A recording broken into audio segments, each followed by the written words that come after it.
Picture a loner boy yearning to make contact with aliens and a popular girl wishing for ghosts to be real, but coincidentally their worlds end up colliding and their wishes come true.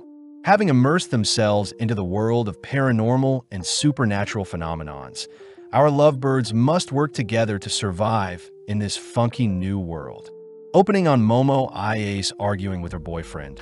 Annoyed that her boyfriend continues to hound her for money, but when her boyfriend asks for Momo to offer up her body, Momo fires off a roundhouse kick. Having blocked the kick, the boyfriend retaliates by kicking Momo away, leaving Momo on the ground as he breaks up with Momo, seeing as she isn't useful to him anymore. In class, Muko and Miko scold Momo for choosing such a dreadful boy to be her first boyfriend ever, but Momo defends herself by saying that her ex-boyfriend resembled her dream date, Ken Takakura. Momo cries that she loves masculine men, but her friends ask Momo to stop dreaming. That day, Momo stumbles through the school hallways, suddenly stopping in front of a class where she sees Akaran being bullied by his classmates. But before the bullies can escalate things, Momo decides to stand up for Akaran and sit beside him. Having deterred the bullying, Momo asks what Akaran is reading, but getting bored, Momo decides to leave the scene. Later that day, Momo continues to storm through the hallways, suddenly noticing Akaran calling out to her, but seeing as Akaran has misinterpreted her kindness as some sort of love confession, Momo clarifies that she doesn't have any feelings for Akaran. Luckily, Akaran shows off the magazine he was reading earlier regarding the discovery of extraterrestrial beings on Mars, asking if Momo is a fan as well.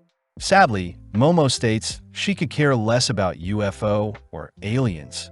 Akaran continues to rant about UAPs and Japan's preparation for a space war, but Momo begins to leave.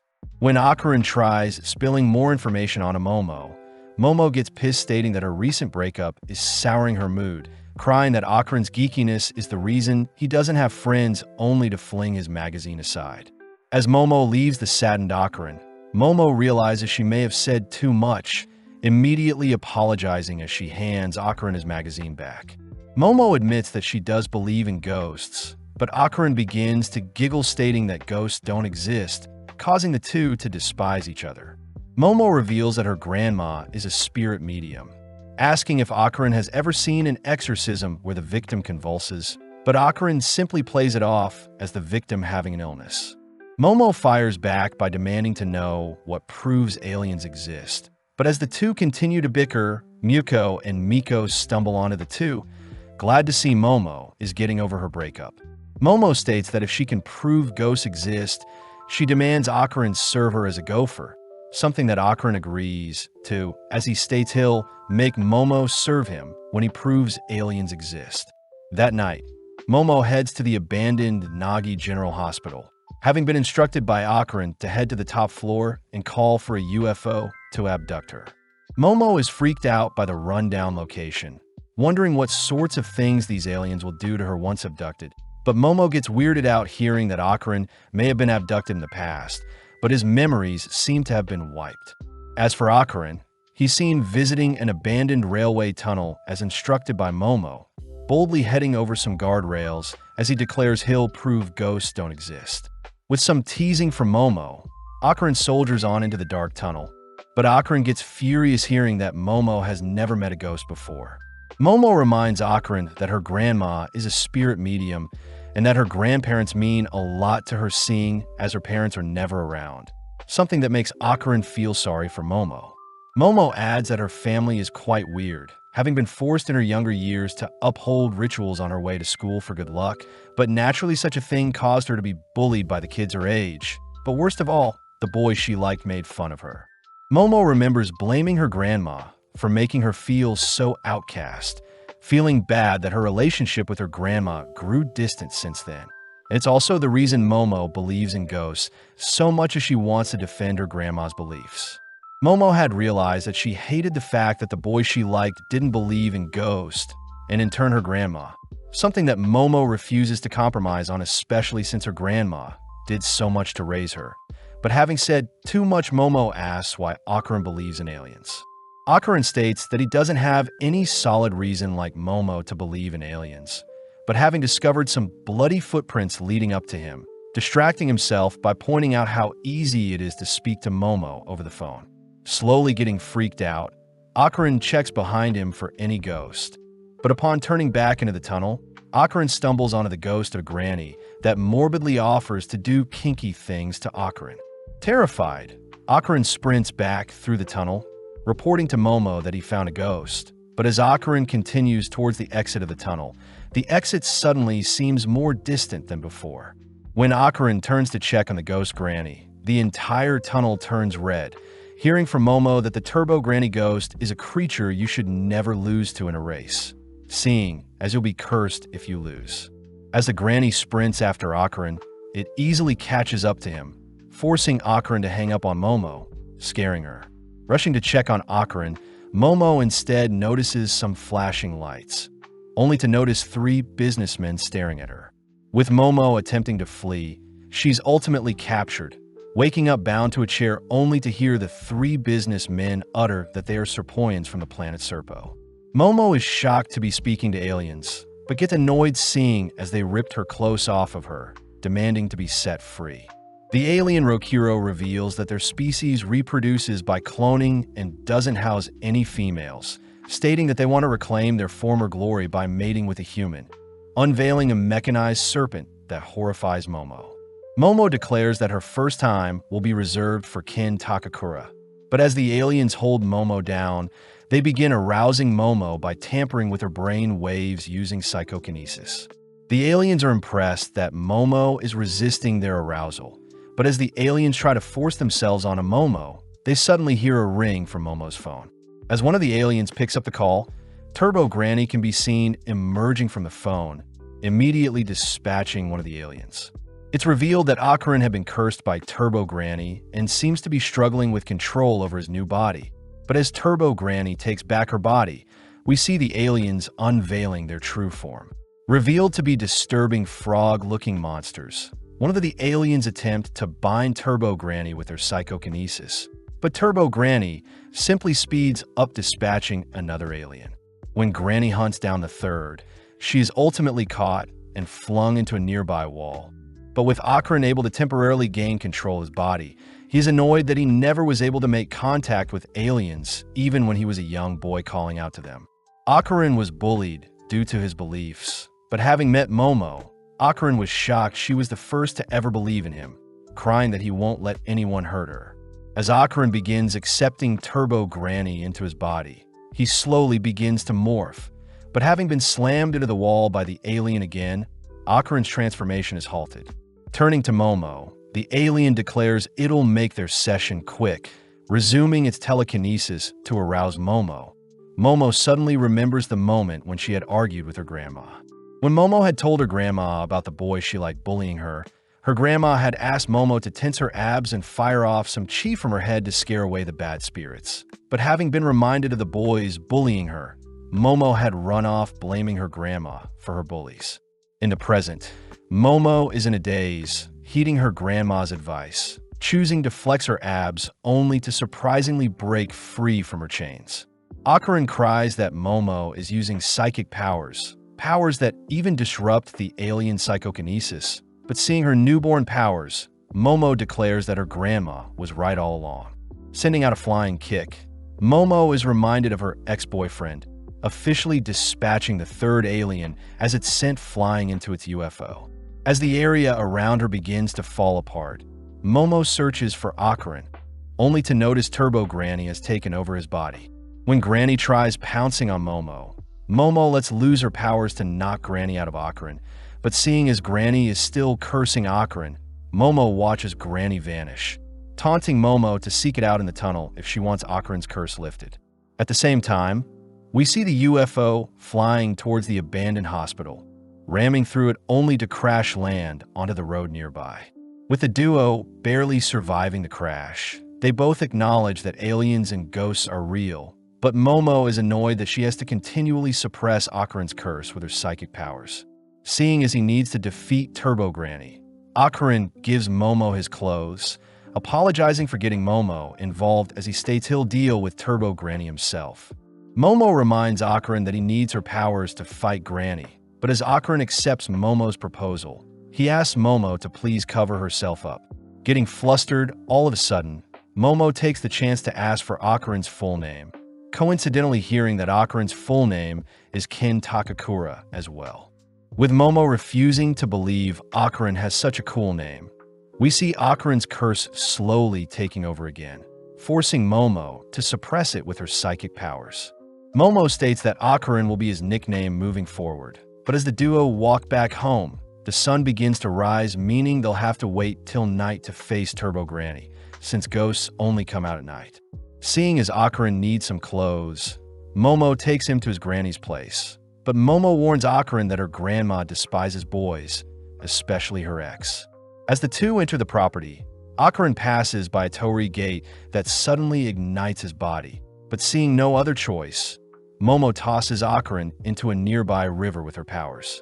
Seeing as the gate had a protective totem on it, Momo apologizes, removing the barrier only for Akarin to safely enter the property. As the duo enter Momo's home, they head upstairs where Momo begins to change, but seeing as they broke line of sight, Momo orders Akarin to face a wall while she changes, that way she can still suppress Akarin's curse. Having changed into a fresh fit, Momo tosses Akarin one of her jackets, but Momo wonders how Turbo Granny cursed Akarin. Realizing something, Akarin checks his pants, realizing that his reproductive organ is missing, something Momo is curious to verify. Denying Momo access, Akarin gets changed, admitting that he only started talking to Momo since he had never had a friend before, and it seemed that Momo would be his best bet at first. Akarin admits that Momo lives a far different life than his, apologizing for getting Momo involved with such dangerous things. But Momo gets annoyed at Akarin for assuming how she feels. Momo states that Akarin has no friends because he pushes everyone away, something Akarin does not deny. But luckily Momo is happy to continue being Akarin's friend even after his curse is resolved, something that makes Akarin tear up. Embarrassed, Akarin calls Momo ugly, something that pisses Momo off. But before the two can brawl, they both hear a doorbell. Akarin wonders if Momo's grandma is home, but Momo reveals that she's never heard such a doorbell noise before, realizing that a spirit must have entered their property, and it's because they removed the talisman protecting them. Seeing as they need to reinstate the barrier, the duo sneak out the back door, both peeping to see who is at the front door, but no one is there. Akarin takes note of the cloudy sky, only for the surrounding land to be encased in stone, stopping any escape. The duo realizes that they can't reattach the talisman, seeing as the torii gate had been encased in stone as well. But upon inspecting the talisman a little more, Momo suddenly notices blood dripping from her nose. Right on cue, Akarin cries out in pain, having a nose bleed as well. But as Momo scans the perimeter, she notices a black fog has covered the surroundings. In the sky, a spirit declares that it has found our duo, uttering that a promise has been broken, clapping its hands only to send out a burst of wind. Seeing the spirit firing off a punch, our duo leap to evade, watching as the spirit smashes the talisman into the nearby wall. Terrified, the duo run for dear life, both flung beside the nearby house, only to continue fleeing from the spirit's attacks. Hiding behind the house, Akarin recognizes the spirit as the Flatwoods Monster, an alien that is commonly 3 meters tall and have been seen in the prefectures of Yamanashi, Japan. Momo wonders if there is a link between spirits and aliens, but seeing the monster spitting out the black fog, Momo states that she can't use her full powers while suppressing Akarin's curse.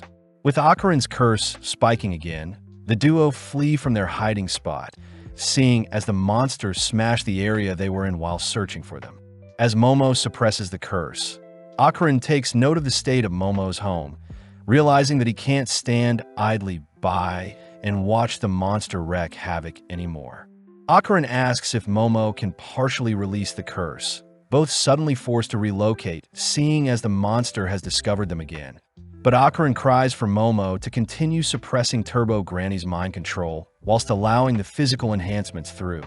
Seeing no other choice, Momo focuses in, slowly allowing the curse to take over Akarin's body, But as the monster throws an axe kick onto the duo, Akarin rescues Momo, having transformed with Momo's help.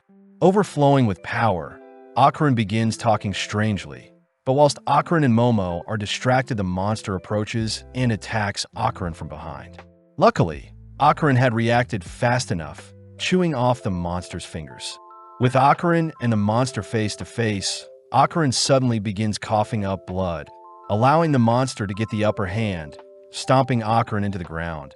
But Momo reacts quickly to rescue Akarin from his daze. Having reverted back to his human self, Akarin says his body can't handle the curse. But as the two observe the monster, they suddenly realize that the monster is performing sumo wrestling moves, wondering if they can defeat it by having its hands touch the ground. Intrigued by the idea, Akarin transforms once again, hearing that Momo will assist Akarin. But as the duo rush towards the monster, they spot the creature firing a ripple attack. As both barely dodge, Akarin manages to rip apart the monster's ankle, allowing Momo to drag the monster onto the ground, confirming its palm disappeared once it touched the ground. Sadly, the creature rolls to prevent its other hand from touching the ground, grabbing a hold of Momo only to toss her into the nearby wall with the torii gate. Following up by pummeling Momo, all whilst Akarin's curse begins to take over, but luckily, Momo is still awake to keep Akarin in check. Momo voices how annoying it is that the monster cheated, but this only pisses the monster off, prompting it to wail onto Momo.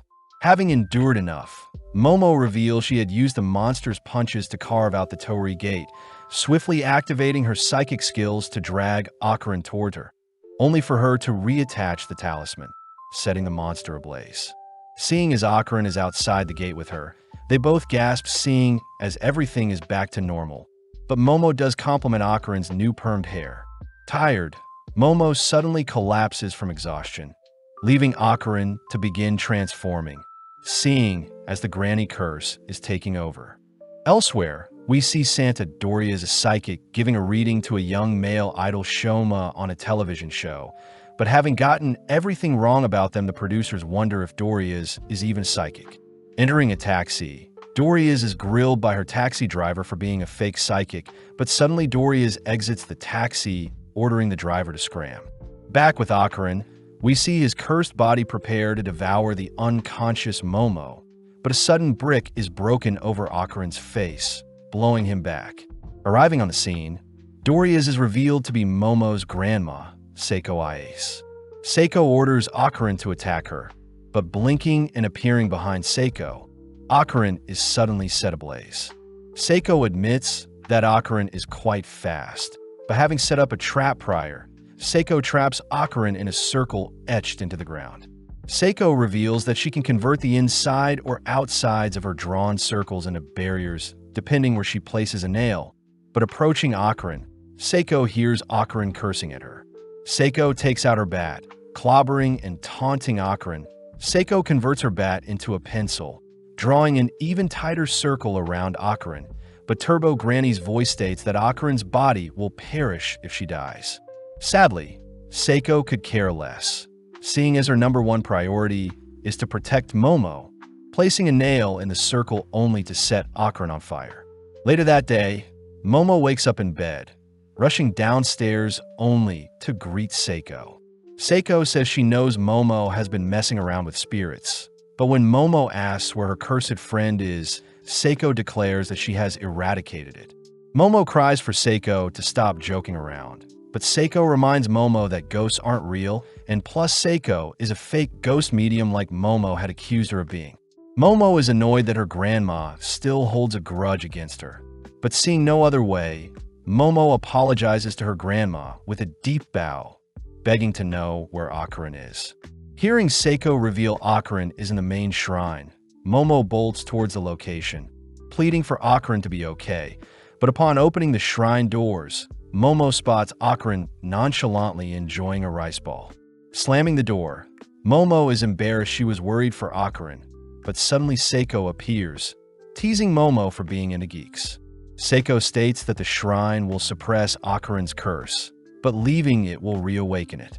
Momo takes the chance to fill Seiko in on Turbo Granny, cursing Akarin and her newly acquired psychic abilities. But Seiko is impressed that Akarin is cursed by such a powerful creature. Apparently, Turbo Granny used to be called 100 Kilo Granny, a yokai that haunts a tunnel, and a monster even Seiko herself avoided due to its immense spiritual power. Seiko states that spirits are the strongest when they fight in their bound locations, and seeing as Turbo Granny had fused with the tunnel, there is no chance of defeating them. Seiko advises Momo to forget about Akarin and continue living a normal life. But Momo refuses to do such a thing, quoting Ken Takakura and stating such a man would never leave someone in need of help alone. Amused, Seiko teases Momo for loving Akarin, but seeing as she can't leave her granddaughter to face the spirit alone, Seiko advises Momo to draw the spirit out of the city. Since Turbo Granny is quite prideful when it comes to winning races, Seiko instructs Momo to draw Turbo Granny out of Kamigo City to weaken it, and this way Turbo Granny can be taken out. Momo wonders why Seiko can't just plaster some talismans around Turbo Granny's tunnel. But sadly, Seiko says her talismans borrow powers from the gods in their current city, and each city have different gods ruling over them. Meaning once the granny is out of the city, the talismans will be no help. Seeing as drawing the granny out from their bound city is the only way, Seiko states that Akarin must begin training to outrun the Turbo Granny. But he'll need to carry Momo whilst training to keep his curse in check. Sadly, Akarin currently in his transform mode is quite weak, so Seiko orders Akarin to do push-ups, sit-ups, back extensions, and squats for 100 reps each, and Momo needs to improve her psychic skills. As Seiko heads to bed, Akarin mentions how young Momo's granny is, but Akarin also takes the chance to apologize for being so weak when facing the Flatwood monster, promising to repay the favor one day. Momo says Akarin is overthinking things, promising to always be there for him, something that flusters Akarin. Later that night, the news reported that all of Seiko's readings on Shoma were actually correct, but Seiko could care less. The next day, Akarin realizes he can't go to the bathroom without Momo watching him to suppress his curse. But Seiko asks Momo to explain how she is suppressing Akarin's curse in the first place. Momo reveals that she is able to sense and capture Akarin's aura with her hands, ultimately shrinking and subduing the curse. This is also true for objects she wants to pick up and move around, but Seiko asks Momo to try envisioning and feeling out the aura with her eyes closed, something that Momo manages to do, even surprised that Akarin's aura is quite cold. Sadly, it doesn't work very well as Momo has to relock onto Akarin, but having had enough, Akarin makes a dash for the bathroom. Momo stops Akarin from entering the front door, chasing Akarin down as she doesn't want a boy using her bathroom. But as the three rush towards a different bathroom, Akarin ends up relieving himself, all whilst Momo watches. Seiko utters that she suspects Momo's powers have most likely been sealed off, asking Momo to train alongside Akarin to further awaken them. But suddenly Turbo Granny's voice fills the surrounding area, as Seiko seems to be frozen in place with a nosebleed. Turbo Granny reveals that it can curse anyone that comes into contact with Akarin, demanding that Momo come see it in the tunnel tonight, or else it'll ensure everyone around Akarin is cursed. Retreating into the shadows, Seiko is seen all right with a bloody nose and ear, but seeing one of her talismans all bloodied, Seiko asks Momo what just happened. That night, Seiko suits our duo in the finest gear to ward off spirits. But as Momo turns to leave, Seiko quickly gives Momo a hug, reminding Momo to live no matter what. As the duo ride off, Seiko prays for them, but funnily enough, our duo have to board a train to conserve energy, drawing the attention of other passengers. With our duo appearing before the cursed tunnel, they both argue who should enter the tunnel first. But stealing their resolve, they both enter the tunnel, declaring they'll draw Turbo Granny out of the city to weaken and defeat it. Shining their light into the dark tunnel, our duo suddenly spot a massive head blocking their path, both preparing to flee, but they realize Turbo Granny has blocked them in from both sides of the tunnel. As the tunnel turns red, Momo quickly retrieves some bats they've brought, flinging them towards the eyes of one of the faces using her powers, but it doesn't faze the monster. Akarin cries for Momo to release his curse, allowing him to swell with power. But as Akarin marches towards one of the heads, he suddenly transforms back to a human. Turbo Granny reveals that she has removed Akarin's curse herself. That way they can't harm Turbo Granny with her own curse.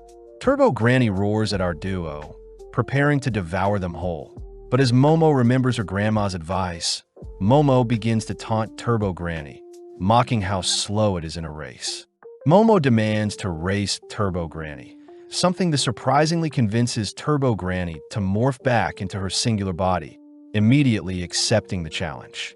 Turbo Granny states she can devour our duo anytime, agreeing to count to 10 to allow our duo a head start. But when Turbo Granny tags our duo, their game of tag will be over.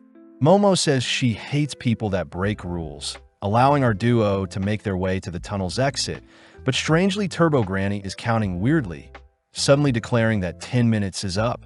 In an instant, Momo is dragged into the tunnel and tied up by some hands, prompting Turbo Granny to restart the 10-minute count as it's time for Akarin to flee.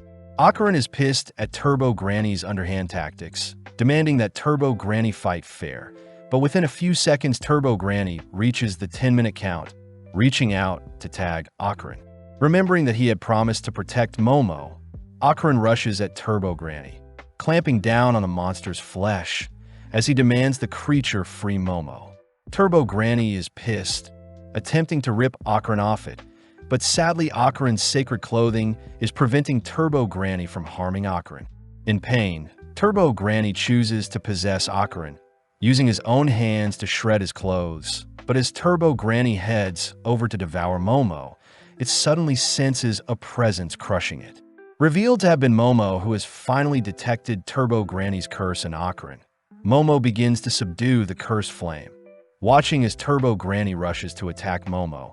But luckily Momo completely seals Turbo Granny within Akarin. With Akarin completely fine now, Granny cries to be set free, all whilst a strange monster smashes through the tunnel, crying for Turbo Granny to be freed. As the location-bound spirit chases after our duo, Akarin wonders why the spirit is a crab, but Momo says the dead turn into crabs in order to cross a river into the afterlife. As Turbo Granny cries out to the crab, we see Momo ordering Akarin to transform, both barely dodging an attack from the crab.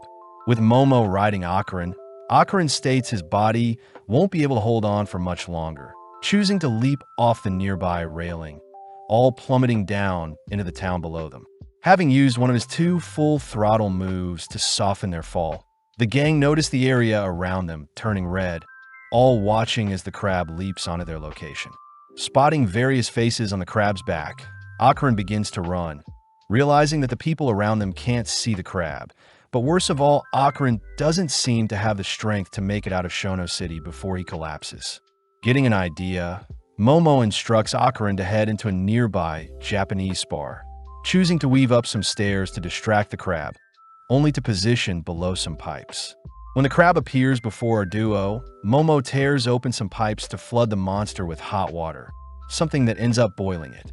Seeing the boiled crab all stiff, our duo continue to flee the city, reaching the edge of Shono City. But out of nowhere, a horde of undeads rush them.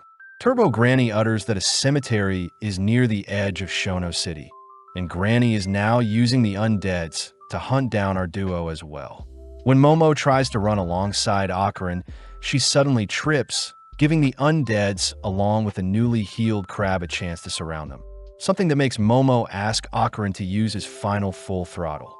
Seeing no other way, Akarin transforms, suddenly bursting through the horde of undeads attacking them, assisted by Momo, who helps move away some of the undeads with her power.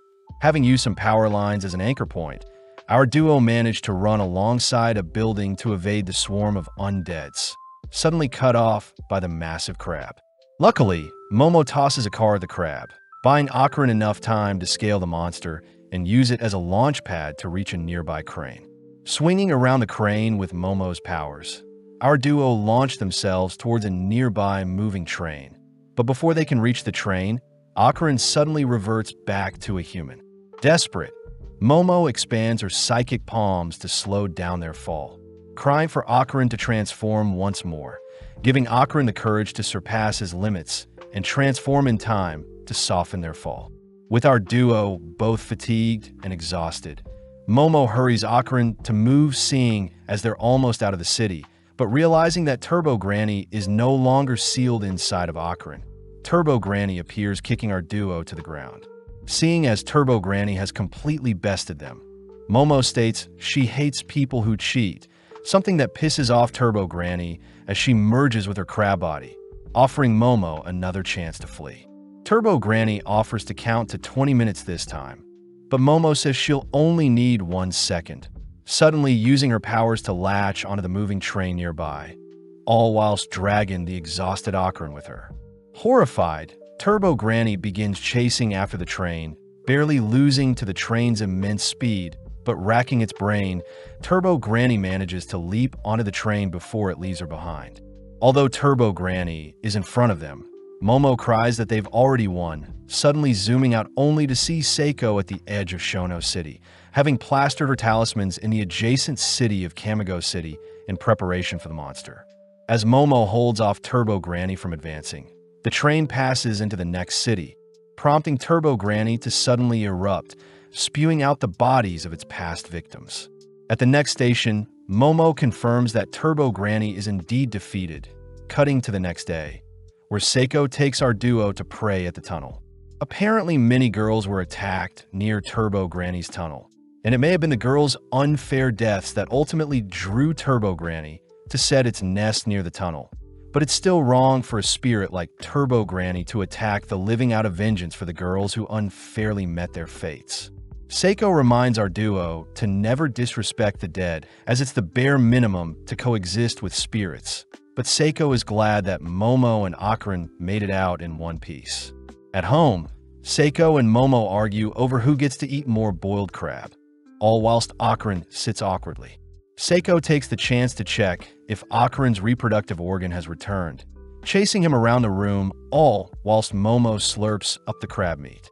Seeing as it's getting late, Akron bids Momo and Seiko farewell, but before Akron leaves, Momo says she'll see him tomorrow at school, exciting Akron.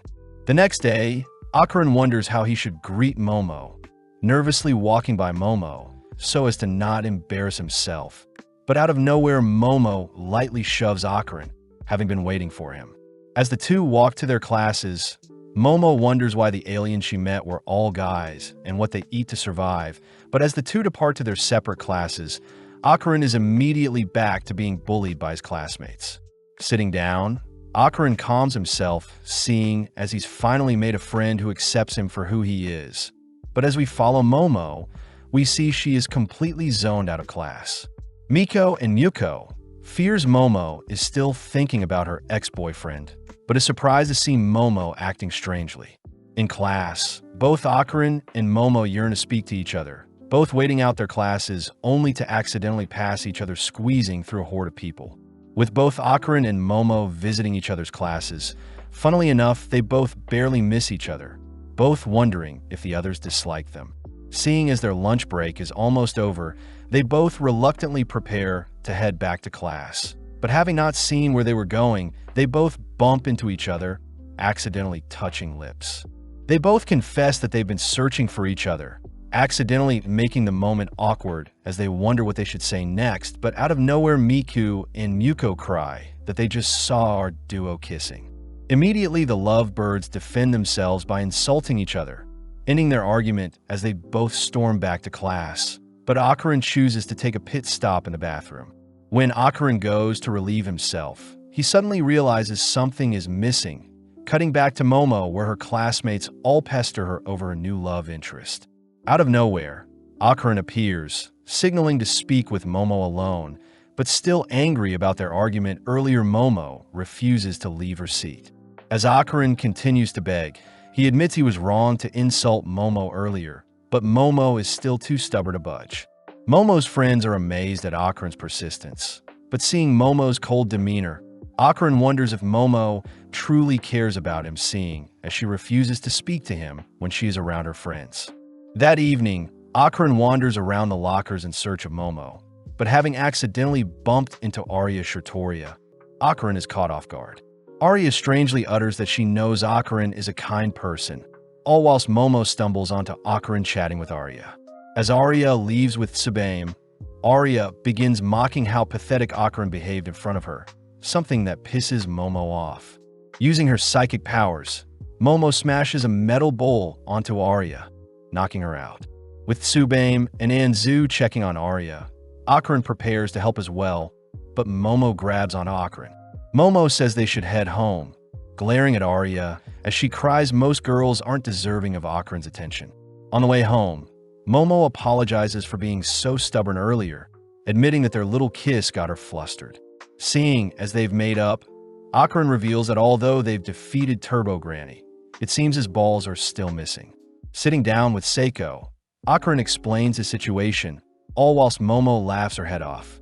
Needing to solve the issue, Seiko states they'll be peeping into Akarin's soul, taking out a mirror only to have Akarin plunge his feet into a water bath. With Momo retrieving a doll and a talisman, Seiko begins her ritual, first slapping Akarin with a paper fan only to order for the spirit within Akarin to leave. Sadly, nothing happens, but Momo declares that Akarin's aura briefly changed when he was smacked, prompting Seiko to order Momo to rip out the thing infecting Akarin's soul. As Seiko smacks Akarin once more, Momo pulls as hard as she can, all turning to face the doll, only to notice the talisman beside it turn red. In an instant, the doll flees the scene, forcing our trio to chase after it, but needing a faster way to track it down, Momo closes her eyes only to reach out to the doll's soul. Seeing as the doll was hiding in a closet, Momo smirks at the adorable doll cursing at them. But when Seiko inspects the doll, she states that Turbo Granny is inside the doll. Apparently before Turbo Granny was incinerated by Seiko's talismans, it had converted into its astral form and hid inside of Akarin's soul in hopes of retrieving its full strength one day. Sadly, Momo states that they have no intentions of allowing Turbo Granny to return to its full strength, but Turbo Granny throws a fit, stating that she'll snap everyone's bones. Akarin threatens to eradicate Turbo Granny if it doesn't return his balls, but Turbo Granny states that if she perishes, Akarin will never get back what he wants. Turbo Granny tries, ordering Akarin to slay Seiko and Momo, but out of nowhere Akarin transforms, confusing Momo, seeing as Akarin shouldn't be cursed anymore. Seiko reveals that when Turbo Granny's soul was ejected from Akarin, her spiritual powers remained within Akarin, and only Seiko herself can place Turbo Granny back into Akarin, something that makes Turbo Granny sweat. As Seiko slaps up Turbo Granny, Akarin reverts back to his human form, uttering that he was able to transform when he felt angry. Seeing as Turbo Granny is basically useless, Momo begs Turbo Granny to give back Akarin's private parts, knowing that Turbo Granny is actually a kind spirit, having felt sympathy for the girls that passed away, unfortunately, near her tunnel. Giving in, Turbo Granny declares that she no longer has Akarin's balls, having dropped them somewhere.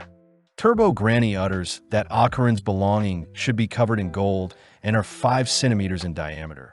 But Momo cries that finding such a small item would be impossible. Unfortunate since the balls are dense in spiritual energy and may attract other spirits and yokais. Turbo Granny says the spirits may use the ball to revive themselves, pissing off Momo as it's all Turbo Granny's fault for losing the balls, prompting the gang to return home. Seiko says she'll ask around for any lost balls, reminding Akarin to keep his new powers in check, only to cut to the next day, where Akarin's classmates ask Akarin if he is dating Momo. When Akarin says he isn't, the boys ask if Akarin can introduce them to Momo, seeing as she is their type.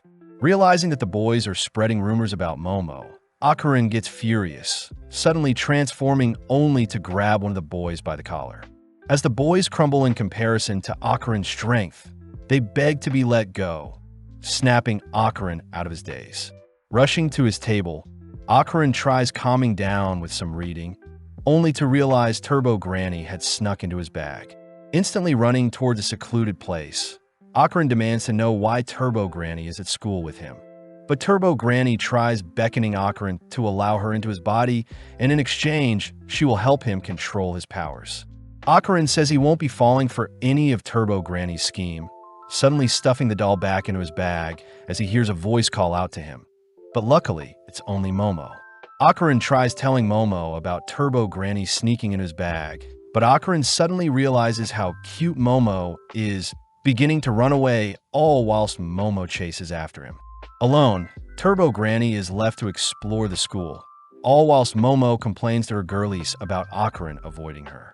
Miko reveals that Akarin had gotten into a fight defending Momo from possible rumors spreading about her, something that makes Momo blush. But at the same time, we see Arya passing through the school halls. Arya declares that her elegant self can brighten anyone's day. But Arya is still pissed about the day Momo had embarrassed her by dropping the bowl on her head. Plus, it's revealed that Arya herself is the source of all the nasty rumors around Momo. Strangely enough, Arya had seen a wing-like object appear from Momo, believing Momo to be a demon of some sort. Arya says it's fate that she has been given the eyes to see such things, taking out a golden ball only to promise to eradicate the world of all demons. Flashing back, Arya was heading home at night when a golden ball landed on her head. When she had picked it up, she saw a bright light flashing on a passing train. Frightened, she dropped it, and everything went back to normal, but when she picked it up again, she could see specks of bright lights, having been remnants of clash.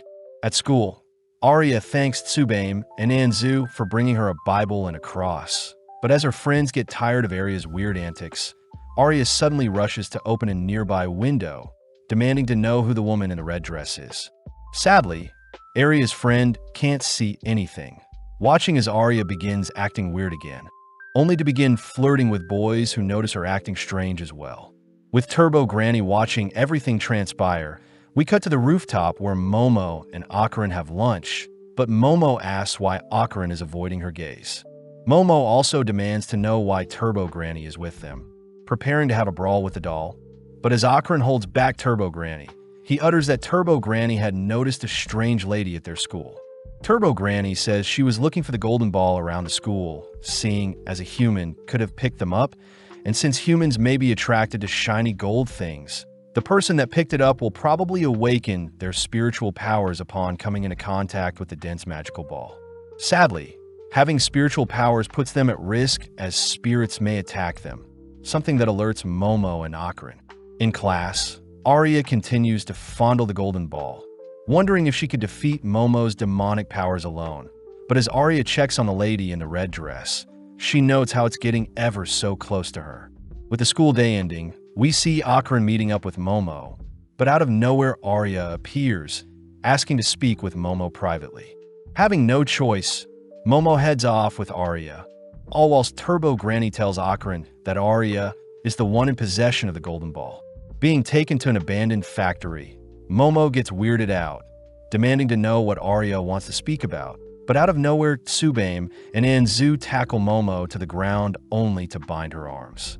Donning her gear, Arya tries exorcising Momo, believing she is a demon, but her pathetic cross along with her holy prayers do nothing to Momo.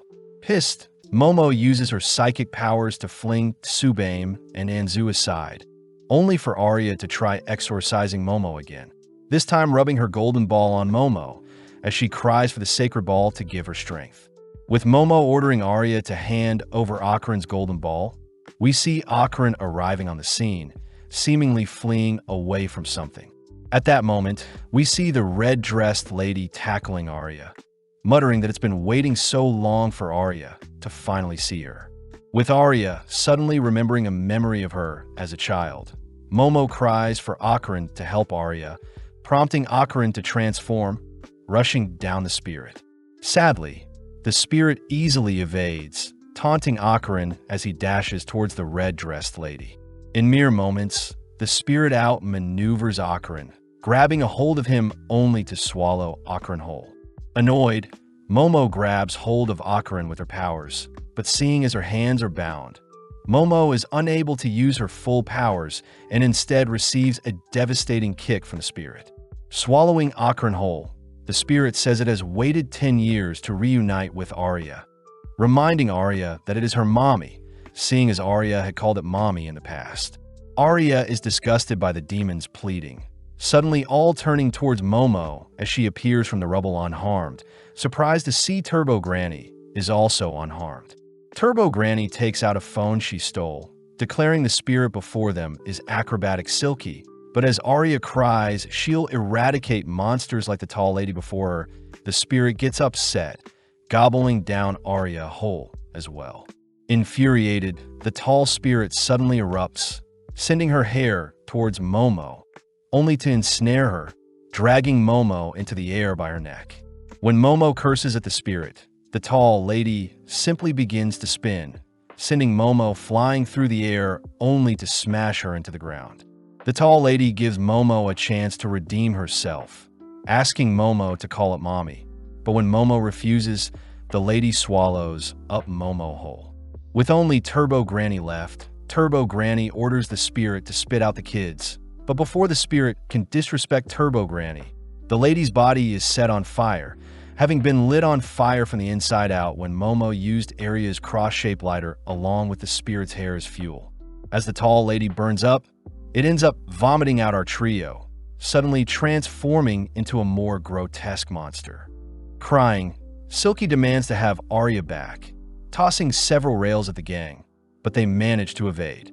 Rushing through the factory, Akarin says Arya's unconscious body is holding them back, but when Momo says she has an idea, Momo is suddenly pulled away, having been caught in Silky's web-like trap. With Momo tossed aside and incapacitated, Silky locks onto Akarin, forcing him to continue through the factory, making use of his transformed body to lure Silky away from Momo. As Akarin prioritizes Arya's safety, he evades the tall lady's hair with some aerial maneuvers, but suddenly is struck down, forced to tank a kick from the spirit. Seeing Arya laying before it, Silky says she can be together with Arya if it consumes her, but as the monster reaches towards the unconscious girl, the monster suddenly halts in its place.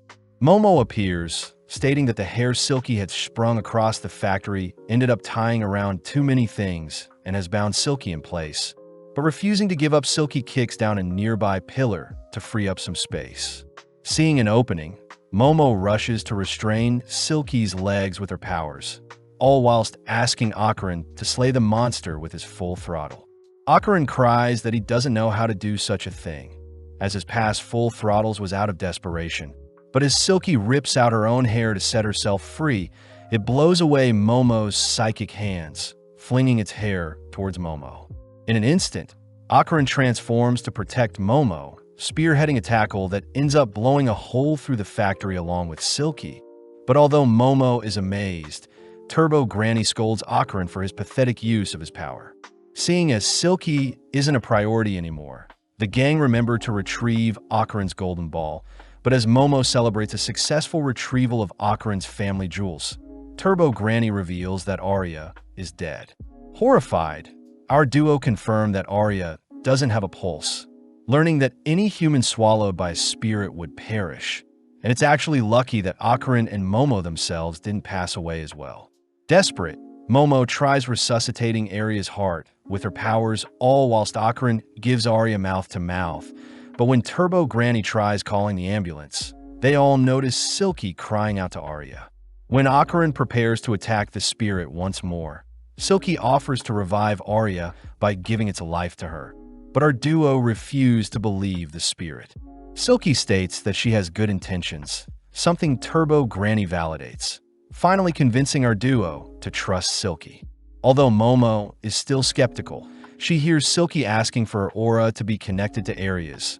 That way Arya's dim aura can be revived. Seeing no other option, Momo focuses in managing to connect both auras, but suddenly we get a peek into the tall lady's life. Having done anything for work, Silky was revealed to have a child that meant the world to her, forcing Silky to take on odd jobs just to make a living and raise the child. With time passing by, Silky's daughter grew fond of ballet, ultimately receiving a red dress that she treasured. Sadly, Silky had borrowed money and failed to repay her dues, leading her loan sharks to punish Silky and take her daughter as collateral. Pissed, Silky had frantically tried chasing after the loan sharks, but with her wounds getting the best of her, Silky passed away soon after. Flung into another world, Silky danced mindlessly at her cruel fate, feeling lifeless, especially since her reason for living was no longer with her. One day, while Silky was roaming around as a spirit, a young Arya had called out to her, mistaking Silky as her mother, but Arya's father reminded Arya that her mother had passed away. From that day onwards, Silky had claimed Arya to be the child she must protect, but in the present Arya finally awakens, all whilst Momo breaks into tears. Ocaran prepares to attack Silky, seeing Momo hurt, but Momo cries for Ocaran to chill out, allowing Silky to finally say her final piece. As Silky begins to crumble, it apologizes for hurting Arya, all whilst Momo hears that spirits that have no aura will be sent to the void and be deleted from their world, a cruel fate for Silky, who lived a tragic life. Hearing all of this, Arya questions her life, watching mindlessly as Silky wishes to spoil her child one last time, apologizing for being a terrible mother. Out of nowhere, Arya rushes to give Silky a hug, reassuring Silky that she did the best that she could and that Arya herself will shoulder the burden and remember Silky for the rest of her life, something that allows the spirit to finally pass on with a bit of closure. As the gang head home, they indulge in some somen noodles, all whilst Ocaran is amazed at the lineup of girls in front of him. Momo starts off by apologizing for dropping the bowl on Arya's head, but Momo demands Arya apologize to Ocaran for thinking so lightly of him.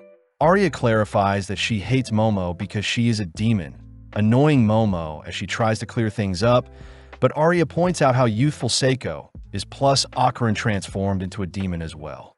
As the girls slurp down the noodles, they continue to bicker, but before Arya takes her leave, she wonders why Ocaran protected her when she was dead. Ocaran simply says it's human to protect others in need, something that makes Arya realize Ocaran is still human after all, running off as she feels taboo for falling for a demon like Ocaran. Comedically, the gang decide to play some baseball in order to reattach Ocaran's golden ball. But the question is, where is Ocaran's second golden ball? At school the next day, Momo hears that Ocaran doesn't have access to a computer to help with their search. But before Momo can schedule plans to meet during lunch or after school, Ocaran apologizes, seeing as he'll be busy all day. During lunch, Momo decides to eat with her girlfriends, finding it suspicious that Ocaran is busy all of a sudden. But as Momo heads to buy some juice, she wonders if she should check on Ocaran just in case. Out of the corner of her eye, she spots Ocaran on top of Arya. But as we flash back to a few minutes ago, we see Ocaran is busy because he wants to train his body for any future fights. Seiko had given Ocaran instructions to train his body, motivating Ocaran to train hard in order to protect Momo, but out of nowhere Arya had asked to speak with Ocaran.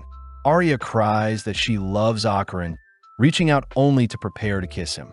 Reacting in time, Ocaran shoves Arya away, weirded out by Arya's sudden confession along with her awkward attitude. As the two begin to wrestle, Ocaran fears he has no right to be romantically involved with a popular girl. But Arya does admit that she has little experience when it comes to dating. Surprisingly, our duo end up tripping on each other, ending up with Ocaran on top of Arya, who welcomes Ocaran's advances. It was at that moment when Momo stumbled onto them, completely misunderstanding the situation as she stormed off, believing Ocaran was spending his day with another girl. With Ocaran left alone, Momo is seen depressed in her science class, completely bored whilst learning about a mantis shrimp's powerful punch. As for Ocaran, he admits to being selfish for hiding his workout sessions, and as a result, he says he'll earn Momo's trust by getting stronger. But out of nowhere, Ocaran's classmates disappear, all whilst water floods the floors. Heading outside, Ocaran sees Arya is still with him, both freaked out by the blacked-out windows. At the same time, Momo is seen alone as well, annoyed by the rising water levels on the ground. But Momo is more worried about Ocaran and his safety. Suddenly sensing something approaching, Momo hides, only to see a strange dinosaur roaming the hallways. When Momo tries to reposition herself to get a better look at the creature, she accidentally creates a ripple in the water she's standing in, signaling to the dinosaur her position. Locking on Momo's position, the creature releases a beam breath attack, instantly shredding the area around it only to leave once the area has been decimated. Luckily, Momo is unharmed, having ducked below the beam. But cutting back to Ocaran, he reveals that he had experienced something similar before, having been caged in by stone walls, and the only way to escape is to defeat the boss. Arya is surprised to hear that aliens exist, but out of nowhere, a strange mantis shrimp monster appears before them, suddenly rushing our duo as it cries out for Chiquitita. Evading the mantis shrimp's attack, Akaran had transformed to save Arya. But as Akaran prepares to brawl with the mantis shrimp, he is suddenly pressed into the ground by some Serpoians using their telekinesis. Arya tries, ordering the aliens to vanish, but with the wave of their hands, the Serpoians knock Arya back, revealing that it was them who created the black veil over the school to only allow those with high spiritual power through. The Serpoians reveal that they are after Akaran's powers, and they want to experiment on Akaran to harness his curse, forcing Akaran to give in as the Serpoian's psychic powers are seemingly preventing Akaran from transforming. As the aliens raise Akaran into the air, ready to experiment on him, some strange hair suddenly wrap around the aliens, followed by a torrential gust of wind revealed to be Arya transformed, having taken on Silky's ballet fighting style. Having knocked down 2 of the 3 Serpoians, Arya quickly covers her eyes, seeing as Akaran is basically naked, but Arya turns around realizing a single Serpoian and the mantis shrimp are working together. As the shrimp attacks Arya, Arya chooses to ignore the shrimp, running along the wall only to target the lone Serpoian, but Arya is caught off guard when she is blown back by the alien's telekinesis. The shrimp is annoyed to have been caught in the crossfire, but as Arya makes note of the alien's powers, she continues to dance around the shrimp's advances. As Akaran searches the classrooms for spare clothes, he gets blown back by the shrimp's attack, impressing Arya, but when the Serpoian launches another telekinetic blast, Arya simply hides behind the shrimp to evade. Arya wonders if the shrimp is in love with her, taunting the creature whilst avoiding its attacks, but retaliating, Arya fires off a roundhouse kick only to catch the creature with a direct uppercut kick, pinning the monster into the ceiling. When Arya turns to face the lone Serpoian, she is suddenly flung into the nearby wall, having underestimated the alien's powers, but having bought enough time. The Serpoians all reveal their true forms, all whilst the mantis shrimp seems to have fully recovered. Arya tries cursing at the aliens, but is blown through a wall when struck by the shrimp's punch. But as Arya writhes in pain, Akaran suddenly calls out to them. Akaran covers up his private parts, slowly waddling over to Arya's position only to transform whilst naked. Sadly, the Serpoians simultaneously pin Arya and Akaran down with their telekinesis, completely negating their transformations. But seeing as the Serpoians can't move, they have the shrimp bash Akaran's head in. Surpassing his limits, Akaran manages to transform and headbutt the shrimp away, but it's revealed that Momo was the one that helped weaken the alien's telekinesis. Pissed to see there are Serpoians in front of her. With it being a 3-on-3 match, Akaran and Arya transform ready to attack, but Momo gets flustered seeing Akaran is still naked, all suddenly pinned down by the Serpoian's telekinesis. The Serpoians take the chance to wake up the mantis shrimp, artificially injecting the monster with power, only for the mantis shrimp to suddenly evolve before their eyes. In the blink of an eye, the shrimp pummels Arya and Akaran with several punches, but before the duo can be knocked out, Momo comes to her senses, fighting off the Serpoian's telekinesis with her own psychic powers. Trying again, Akaran and Arya transform, prompting Arya to lead with an axe kick onto the shrimp, but the shrimp blocks only to send Arya into the ceiling. As the shrimp fires a devastating punch onto Arya, Akaran intercepts, rescuing Arya. Working together, Akaran helps maneuver around the shrimp's speed, all whilst Arya nails the shrimp with several kicks. But this makes Momo jealous. As Momo loses focus, the Serpoians manage to pin our trio down, but out of nowhere the water level rises absurdly, suddenly drowning everyone. Although our trio are able to breach the surface, Momo realizes that the nearby walls and ceiling are all water as well. But suddenly the building's lights turn off. Sensing a disturbing creature swimming by them, Momo cries that they should find an escape route, but Akaran states that the monster before them is called Nessie, something Arya adores about Akaran. The Serpoians attempt to scold Nessie for not slaying Momo correctly, but Nessie suddenly slays one of them with its beam breath. As Akarin and Momo flee for dear life, Arya is suddenly struck from below, sent flying into the area of water that replaces the ceiling, all whilst the attacker is revealed to be the mantis shrimp who thrives underwater. Funnily enough, the shrimp still needs to breathe air. Worst of all, Akarin realizes that Turbo Granny's powers can't swim. As Momo and Akarin continue to swim to evade the shrimp's punches, Momo says she can't rescue Arya, seeing as the shrimp is in the way. When Akarin offers to distract the shrimp for Momo to retrieve Arya, Momo gets annoyed, accusing Akarin of only caring for Arya. Seeing as Momo is still angry about earlier, Akarin reveals that everything he's done is to impress Momo, flustering her as he pushes Akarin away. At that moment, our duo are struck by one another of the shrimp's punch, forcing Akarin to tackle Momo aside as they both gaze into each other's eyes in the water. Getting an idea, Momo propels Akarin towards a shrimp only to divert their course towards the ceiling to evade the shrimp's attacks. Having entered the ceiling, Momo grabs hold of Arya, all heading into a room where Momo manages to resuscitate Arya. Momo orders Arya to strip, seeing as their clothes are holding them back.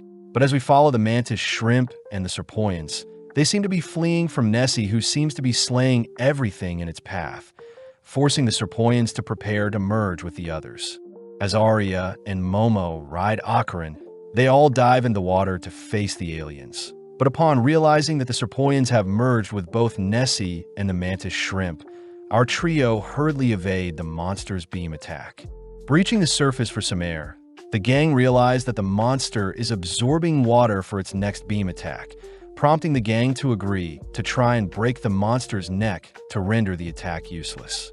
Submerging once more, Arya takes charge by wrapping her hair around the monster's neck, choosing to dive towards the monster with her leg outstretched, but sadly the monster intercepts Arya with its fist, following with a flurry of attacks that stall long enough for it to unleash another beam attack. Racing against the beam, Momo and Akarin manage to rescue Arya, realizing that the monster has the beam attack and the shrimp's close quarter punches. As our trio flees from the monster, Momo realizes something, but before she can say anything, an explosion separates our trio. Momo is revealed to be the monster's main target, barely able to hold her breath whilst in the water. But as the monster throws out a punch, Momo suddenly removes the water in their surroundings. Momo knows that mantis shrimps aren't able to unleash their full power on land, seeing as the impact from their punch would shred their own bodies.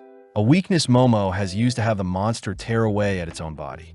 As a last-ditch effort, the monster latches onto Momo, attempting to drown her whilst it charges up another beam attack.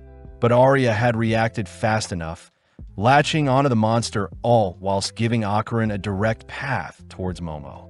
In the blink of an eye, Akarin rushes and slays the monster, clinging onto Momo with his final breath of air, only for the surrounding area to return back to normal. Momo and Akarin are relieved to be back in the school, but realizing that they are naked and soaking wet, our trio flee the scene, all whilst the other students demand to know what is happening. Elsewhere, we see the school nurse, Ju, asking if our trio is being bullied, but sadly our trio utters nothing. Ju insists that they tell the truth, as she doesn't tolerate bullying, but as another teacher tells Ju she is receiving a phone call, Ju leaves our trio alone while she attends to other business. Both Momo and Arya begin to break down, seeing as their public image is ruined, but Akarin wonders why the aliens were after Turbo Granny's power. Momo asks how Arya was able to use Acro Silky's powers, reasoning that since the tall lady revived Arya, it would make sense she now shares the tall lady's powers. But Akarin states that Arya herself may also be a target, seeing as she has powers. Momo finds it strange that the aliens want Turbo Granny's yokai powers, but Akarin utters that it must be because the demons and aliens of Earth are fighting against the aliens invading their world. This also explains the reason for aliens needing to experiment on spiritual humans. But regardless, the girls continue to cry that everyone has seen them naked, all agreeing to blame the mess on Momo, who asked everyone to strip. Right on cue, Arya's friends enter the room to retrieve Arya, blaming the mess on Momo, but Momo could care less. Now alone, Momo demands the reason why Akaran was on top of Arya. But as Akaran mutters that he was secretly trying to get stronger to impress Momo, Momo can't help but admire Akaran. Hearing that Akaran was getting stronger for her sake, Momo begins to tease Akaran. But before Akaran can leave, our lovebirds exchange some flirty glances. Out of nowhere, Miko and Yuko appear asking to know why Momo was naked on Akaran. But when Momo tries explaining things, the girls only get more confused. Getting to the bottom of things, Miko deduces that there is a love triangle between Arya, Akaran, and Momo, and Akaran seems to be the one the girls are fighting over. In class, Arya's classmates offer to help Arya with any trouble she is facing, something Arya smirks about seeing as her popularity hasn't diminished whatsoever. But suddenly Arya's classmates blame Momo for embarrassing Arya. Hearing her classmates scheming horrible things to further punish Momo, Arya admits to being the one that spread the heinous rumors about Momo to begin with, refusing to tolerate any further harassment of Momo. As Arya marches through the school halls, she sits alone wondering why she stood up for her sworn enemy. But out of nowhere, Momo appears checking in on her. Momo asks how Arya is doing, but Arya tries putting up a wall between them, demanding that Momo leave her alone. Momo deduces that Arya didn't add any more fuel to her already bad image. But before Arya can say another word, the girls notice the mantis shrimp is still alive, both preparing to engage the creature. Surprisingly, the monster suddenly collapses, crying out to its baby, Chiquititia. Waking up, the shrimp realizes it's been patched up, but Seiko and our trio confront the monster, wondering if the shrimp is an alien or a Japanese kappa. As the shrimp takes a battle stance, it realizes it has been served some curry, immediately kneeling down as it cries tears of gratitude to have been served a loving meal. With the gang buying some sushi, they all start fighting over who gets what, all pairing up with Turbo Granny brawling with Akaran, Seiko taking on the shrimp, Momo and Arya arguing with each other. Finishing up the meal, the shrimp reveals that his son is very ill, and if his son doesn't receive blood every day, he'll pass away just like the shrimp's wife did. The shrimp's manner of speech is quite ambiguous, but the gang hear that the shrimp's homeland is war-torn, so he had to leave to a foreign land to earn some extra currency. The shrimp begins blaming himself for his son's condition, and worst of all, there is nothing he can do about it, suddenly shedding some tears. Akaran asks what he can do to help, wondering if he can hand over his private parts to help the shrimp get paid, and then the gang can simply attack and retrieve his private parts once the shrimp's family is taken care of. Momo refuses to allow Akaran to be put in danger, but Arya sides with Akaran's selfless offer, prompting both girls to begin arguing. The shrimp says he must get a proper job and not inconvenience our trio further, promising to never harm our trio, but before the mantis shrimp can leave, Seiko says the shrimp's blood stinks. With Seiko sniffing at the bandages wrapping the shrimp, Seiko takes out some milk, asking the shrimp to taste it. But surprisingly, the shrimp utters that the milk is equivalent to the blood that runs through their body. Seiko reveals that the mantis shrimp's blood is similar to cow's milk. And seeing as the shrimp's issue can be resolved with milk, Seiko says she'll give the shrimp a cow to give it an infinite source of blood for his sick child. As the shrimp beams up a cow, he promises to repay the favor in the future, instantly disappearing from the skies. Back inside, our trio begs Seiko to buy them new school uniforms, but Seiko refuses. Momo says they are out of money and must resort to begging, but Akaran points out it is the third time Seiko had bought them a replacement uniform. Seiko orders Momo to do an impersonation of Hiroshi Abe the comedian if she wants her uniform, forced to keep up the act as she answers the doorbell. But Momo suddenly greets Jean and Juji, Momo's childhood friend and first love. Akaran is quite intimidated by Jin's handsome figure, but out of nowhere Jean bursts out laughing, weirding everyone out with his sporadic behavior. As Seiko shows Jean to his room, Seiko reveals that Jean will be living with Momo from today forth. But Momo refuses to live with a boy, all whilst Arya accuses Momo of gathering demonic allies. Seeing as it's getting late, Arya heads home, leaving Akaran to bid farewell as well.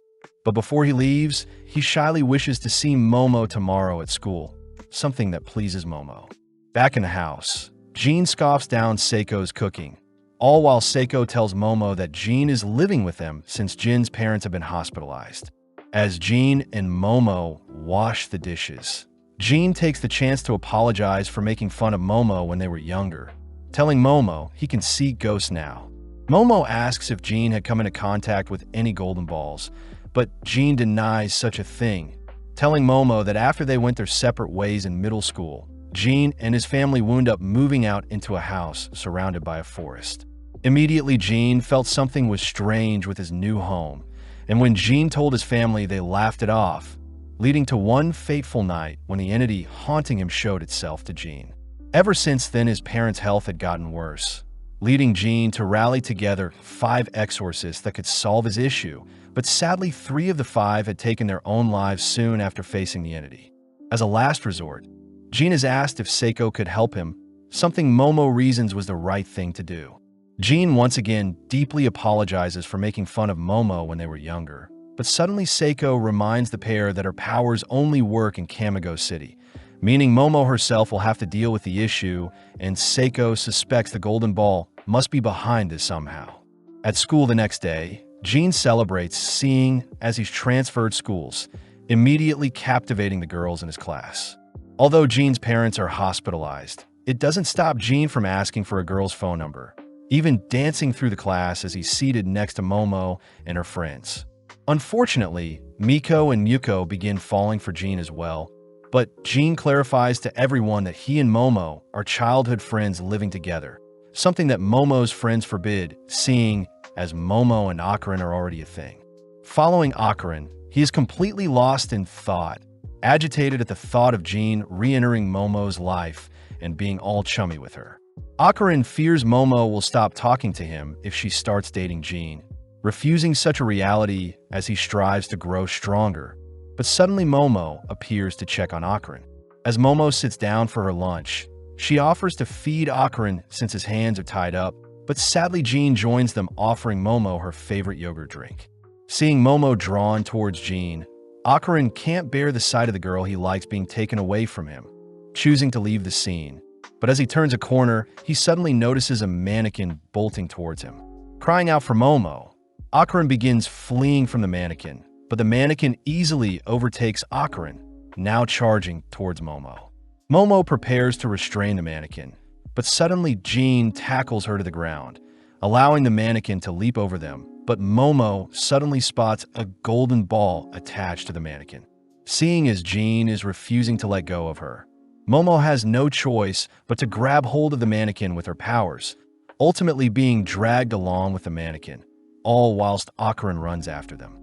Seeing as the mannequin has left the school, Akarin transforms, preparing to race after them, managing to catch up to the mannequin. When Momo tries reaching out to Akarin, the mannequin leaps onto a building, giving Momo a chance to catch the mannequin on a power line, but the mannequin's momentum shreds the power line. With Momo suddenly seeing a bus heading their way, Akarin manages to pull Momo to safety, grabbing hold of her only to fling her and Jean onto his back. Still chasing after the mannequin, Akarin grounds himself, allowing Momo to pull the mannequin towards them, but the mannequin puts up a good fight, refusing to give up. As the mannequin breaks apart, it manages to escape capture, only to reassemble itself, all whilst continuing to run away.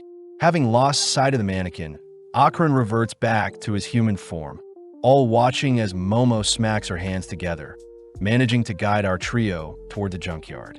Sneaking inside, the gang spot the mannequin sprawled out on the ground, leading Momo to reveal she had retrieved the mannequin's heart when it split apart, and she had been punching the heart to locate the mannequin's screams. Momo demands to have Akarin's golden ball back in exchange for the mannequin's heart, but suddenly a voice calls to Teru, the mannequin before them. Freaking out, Teru rushes onto the pile of junk nearby, searching around for the voice only to unearth another mannequin he calls Hannah. Teru cries that he'll do anything to be together with Hannah, something that resonates with Akarin, as he hears Teru confessing his deepest desires to spend the rest of his life with her.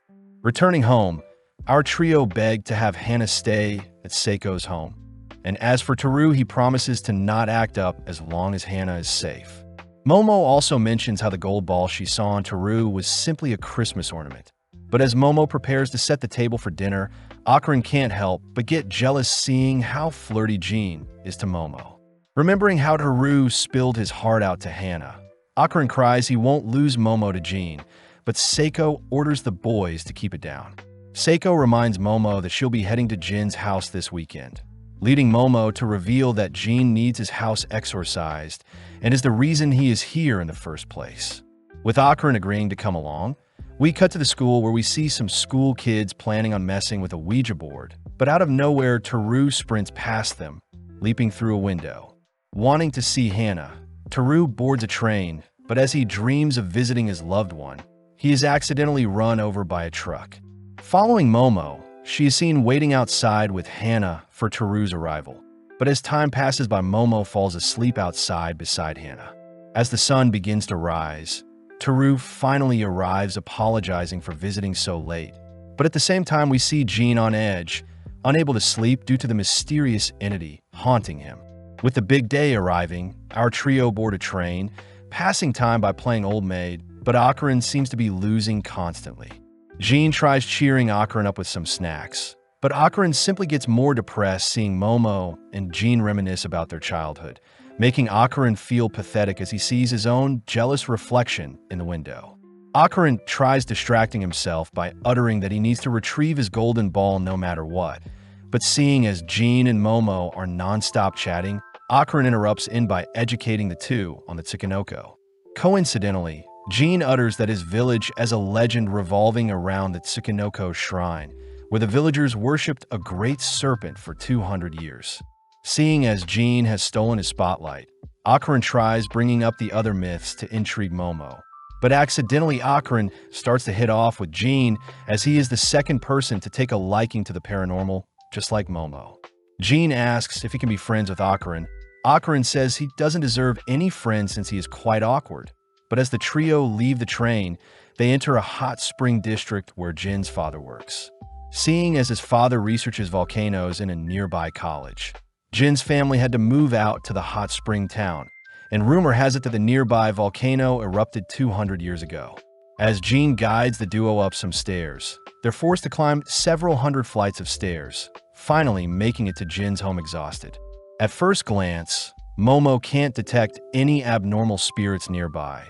But as the trio enter the home, we see the villagers of the hot spring town spying on them with their maniacal grins. Looking around the house, neither Momo nor Akron find anything off about Jin's home, beginning to doubt Jin's story about strange occurrences in his home. But Momo does mention how the ghost could be hiding at the moment. Momo suspects the enemy has a weak spiritual presence, meaning it'll be easy to defeat them, exciting Jean. Jean rushes off to fetch some refreshments for our duo, all whilst Momo decides to visit the hot springs, promising to return by sundown. Seeing as the boys are alone, Jean asks to teach Akron soccer, showing off the basics to dribble and kick, but Akron gets embarrassed seeing how pathetic he is. Akron wonders if he can impress Momo with his new soccer skills by the time she gets back. But as Akron continues to train with Jean, Jean suddenly asks if Akron loves Momo. Following Momo, she indulges in the hot spring, having intentionally left the boys alone, seeing as Jean is Akron's first male friend. Back with Akron, he cries that he loves Momo as a friend, but when he hears Jean say he loves Momo's eyes and personality, the boys begin to argue who loves Momo more. When Jean tries bringing up his childhood friend's status to win the argument, Akron suddenly remembers his kiss with Momo, quietly accepting victory as we cut back to Momo, who decides to wrap up her bath. Momo says it's unfortunate that the hot spring is walled off, wanted to see the scenery whilst bathing, but out of nowhere, Julian Kitu, Jamanuel Kido, Juichi Kyo, Jihiko Kitu, and Jujina Kido all enter the mixed-gender hot spring, ready to join Momo. As Akron and Jean continue to wrestle and fight over Momo's honor, they suddenly stop, having noticed a strange room appear next to Jin's home. But as this happens, the five men enter the bath, all approaching Momo. Jean and Akron inspect the wall, separating the house and the extra room. But upon realizing it's hollow, Jean reasons they should have a closer look. Jean takes charge by smashing a hole in the wall, shocked to see hundreds of talismans crammed inside the wall. But as we cut back to Momo, we see the 5 adults swimming towards her. Momo wonders if she can deal with them all at once. But before Momo can activate her psychic powers, she is tackled and pinned down below the hot spring waters. Running out of breath, Momo lets loose a burst of psychic powers, managing to smack the attacker with the snake head of the nearby water dispenser. Within a few seconds, the hot springs dispenser begins to overflow, distracting the men long enough for Momo to leave the bath, all whilst the surrounding infrastructure of the hot spring begins falling on the men. Before Momo can flee the scene, one of the men manages to catch up to her, but luckily the remaining walls of the hot spring perfectly collapse on the man, revealing a gorgeous view of the hot spring village. In the corner of her eyes, Momo spots Turbo Granny bathing in the hot spring, learning that she had tagged along when she heard the gang was visiting a hot spring village. Momo fears that she'll have to pay for the damages, quickly hiding to change in her clothes, all while several Chamber of Commerce workers enter the hot spring, accusing the creepy men of destroying everything. Momo hears that the men who attacked her are from the Keto family, watching as the creepy men are hunted by the commerce workers. Plus, Momo suspects that Turbo Granny had helped her earlier. As the duo head home, Momo asks what Turbo Granny thinks about Jin's home, but Turbo Granny doesn't like the vibe of the home, declaring that it soaked up too much blood. Back with the boys, they wonder if they should enter the strange room, but Akron reasons they should wait for Momo to return. Upon hearing someone at the door, Akron rushes to answer, only to spot Naki, Juriko, Juju, Junko, and Jitimu strangely staring at them. Funnily enough, Jean invites them in for snacks, all gossiping how the town is run by them, and those who don't listen need to be punished. Naki orders Jean to eat some snacks with them, reminding Jean that he doesn't pay rent, so he should listen to her, especially since Jin's parents are so weak. Akron hears that Jin's home is a rental, and seeing as his parents are hospitalized, the kiddo ladies have been allowing him to stay for free. Jean asks Akron to not mention the hole in the wall, and when Naki demands to know why Jean left all of a sudden, Jean cries that he was simply visiting Akron, his new friend, and now he's returned to show Akron his home. Naki asks if Jean is still trying to hire spirit mediums, something that pisses off the other ladies. But Jean says a shy boy like Akron could never be a spirit medium. Taking out a shotgun, Naki reminds Jean that she has a license to hunt, recounting a time when she accidentally shot someone, but Jean says Naki shouldn't joke about such things. Right on cue, Officer Tsuru appears, strangely flinching when Naki glares at him. Following Tsuru are the 5 creepy men from earlier, now all dressed up, revealing that it was thanks to Tsuru that they weren't punished after being captured. As the men join the ladies, we see Juichi asking what Jin's been up to, demanding that Jean tell him the truth. Jean reassures Juichi that he was picking up a friend for a home visit, but Juichi suddenly locks onto Akron, asking Akron what Jin's favorite soccer team is. Juichi says a friend of Jean would surely know, and with the situation tense, Akron says it's Saint-Germain, successfully clearing himself of all suspicion. Jean is surprised Akron knew the answer, but Akron says the poster he put up to hide the hole has the answer. When the ladies ask when Jin's lady friend is coming back, Jean tries playing dumb, but Naki says she knows Jean is lying. Cutting over to Momo, she is seen visiting a Tsukinoko shrine, but is caught off guard seeing a strange man balancing on his head. Spotting Momo, Manjiro apologizes for the awkward sight, inviting her to see the shrine.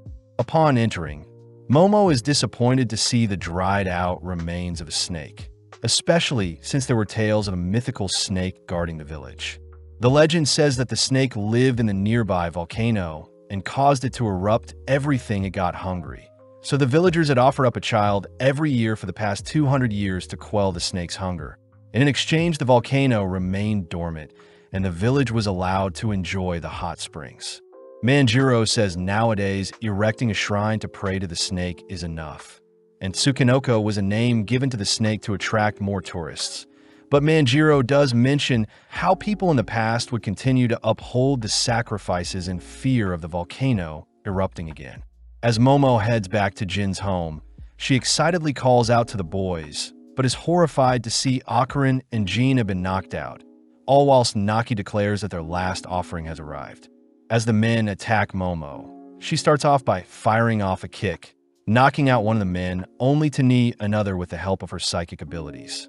Sadly, Momo is pushed into a devastating punch, barely able to block it with a barrier, quickly recovering and knocking down another by tossing a table at them. Caught off guard, Momo is restrained from behind, receiving a brutal head, but that blurs her vision. Luckily, Turbo Granny scares off the man, causing him to bump his head, but Momo is more curious who these people are. Momo demands that everyone leave this house, but out of nowhere, Naki leaps towards Momo with a flying kick, blowing her back. As Naki chases after Momo with some insane movement, she is able to maneuver around the flying obstacles Momo sends her way, only to appear in front of Momo, comboing her with various strikes. To top things off, Naki smashes Momo through the talisman-filled room, wondering how Momo can use psychic abilities. Momo is weirded out by the strange room, piquing Naki's attention to see a talking cat with Momo, all whilst revealing that the Kiddu family has been protecting the village for generations. Momo demands that the strange people leave Jin's home, but Naki declares it's thanks to the Kiddu family that their village hasn't been burnt to a crisp, and this is because they've been upholding the tradition of sacrifices to the serpent god. Momo is disgusted by what she is hearing, and to make things worse, Naki reveals that Jin's home was the original location for when their ancestors sacrificed people. Naki says it's perfect that they have 3 offerings, prompting the room to strangely begin to morph as it begins swallowing Momo whole, mimicking sand to absorb Momo. Momo quickly makes use of her psychic abilities to pull herself out of the room, but Naki and the others guard the exit, forcing Momo back into the room as they declare Momo needs to be sacrificed. Trapped and seeing no way out, Momo cries for Turbo Granny to do something. But luckily, Jean and Akarin have awoken, managing to pin down Naki and several others with a couch. When Akarin calls out to Momo, Momo tries reaching out to Akarin, but out of nowhere the room collapses, sending everyone tumbling into the abyss below. Barely surviving the fall, the gang wonder how they'll escape. Plus, they're confused at the various houses in the pit with them. Hearing Jean calling for help, Momo quickly uses her powers to reach out to Jean before he falls, but having missed her timing, Jean helplessly slips and falls. Strangely, Jean falls onto something that softens his fall, awakening the horrifying Serpent Lord. Immediately, Naki and the Kidda family get into formation to greet the serpent, offering up our trio as sacrifices, but Turbo Granny points out how the serpent is a Karagari. Akarin remembers a Karagari to be a Mongolian deathworm, a giant man-eating earthworm that lives in the Gobi Desert. And this was the creature the Kiddus have been worshipping for the past 200 years.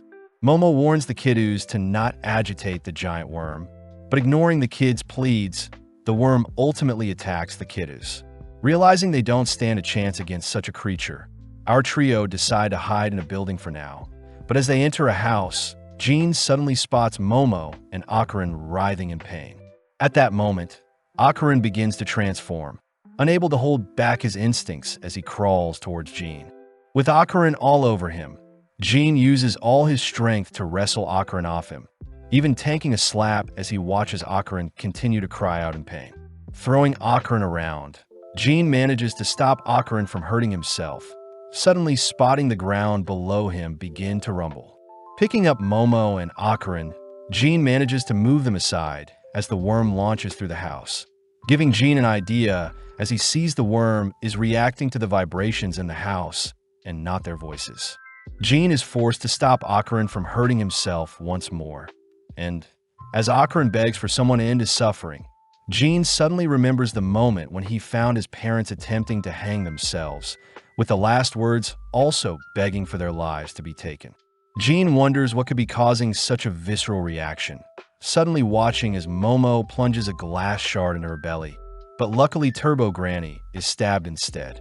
Turbo Granny instructs Jean to tie Akarin up, following up by restraining Momo, only to hear from Turbo Granny that the worm is emitting psychic waves that force people to take their own lives.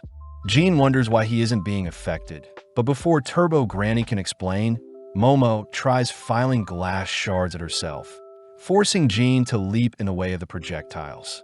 Flung into another room, Jean helplessly glances up at the worm, staring off into the eye of the storm. Jean notices Momo trying to injure herself once more, stealing his resolve as he reacts fast enough to tank the glass shard, only to hoist everyone onto his shoulders. As Jean rushes through the home, he evades the worm's advances, all whilst descending through the house. Making it out of the house and onto some footing, Jean accidentally trips down some stairs, pissed at himself for being so weak. Seeing Akarin and Momo prepare to jump, Jean rushes to secure them, only to notice the worm towering over them. As the worm creeps ever so close to Jean, a strange entity makes their presence known, suddenly appearing before the worm. Seeing this strangely slouched entity, Jean says he recognizes it, surprised to see that Akarin and Momo are back to their senses. The trio wonder what the creature is before them, suddenly weirded out when the creature dislocates its head to face them, but Turbo Granny cries for the trio to not look at Evil Eye. Turbo Granny says Evil Eye can make anyone go insane and want to harm themselves with a single gaze, the same ability as the worm's psychic waves, and it seems Evil Eye and the worm are canceling each other out.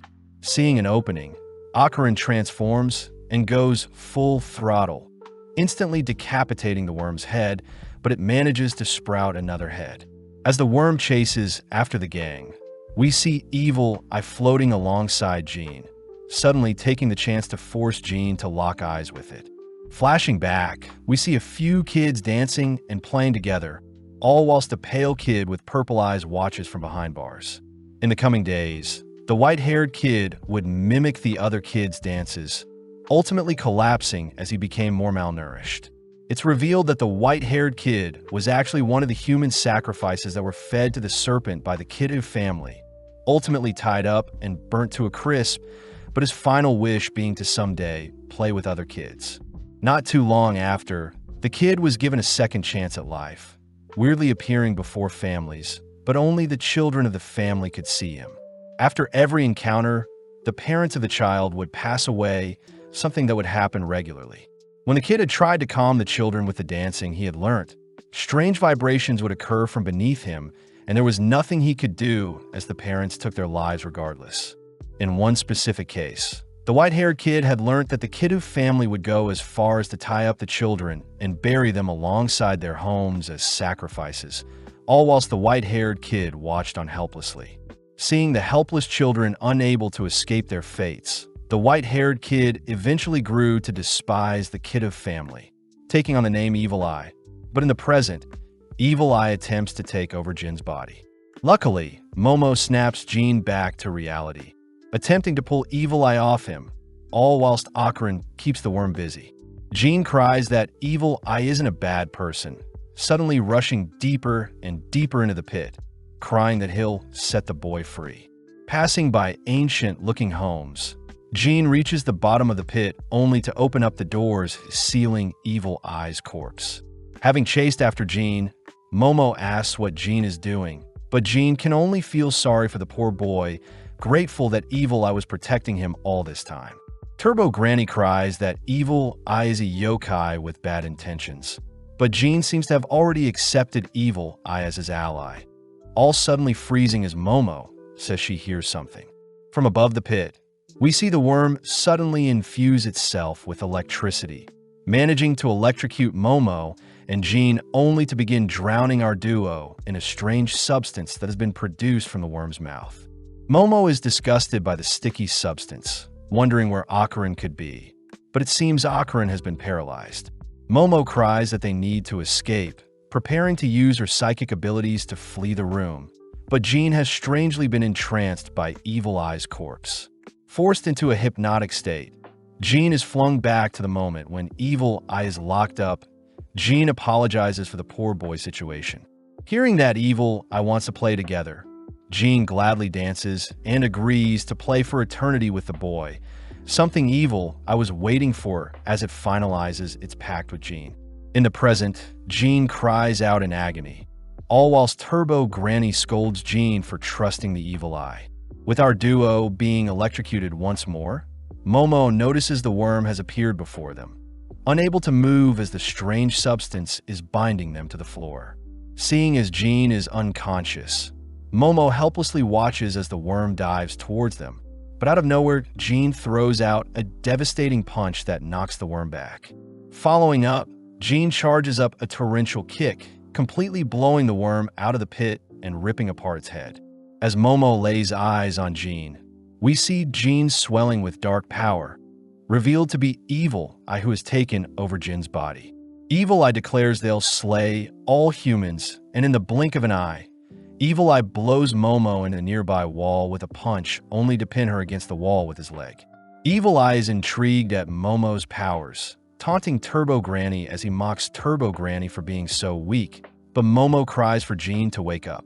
Evil Eye says Jin's body is now theirs, and upon detecting the worm attempting to electrocute them, Evil Eye erects a perfect barrier to halt the attack. Evil Eye begins chanting something strange, managing to conjure together the dark energy from the deceased souls in the pit, only to compress the dark energy into a ball. With a single kick, Evil Eye sends the dense energy ball flying through the worm's head, and with each successive kick, the worm squirms and cries out in pain. Evil Eye is annoyed the worm has burrowed away to escape its wrath, allowing Momo to catch her breath temporarily, only for Turbo Granny to remind Momo that Jean is a genius, something Seiko knew all along.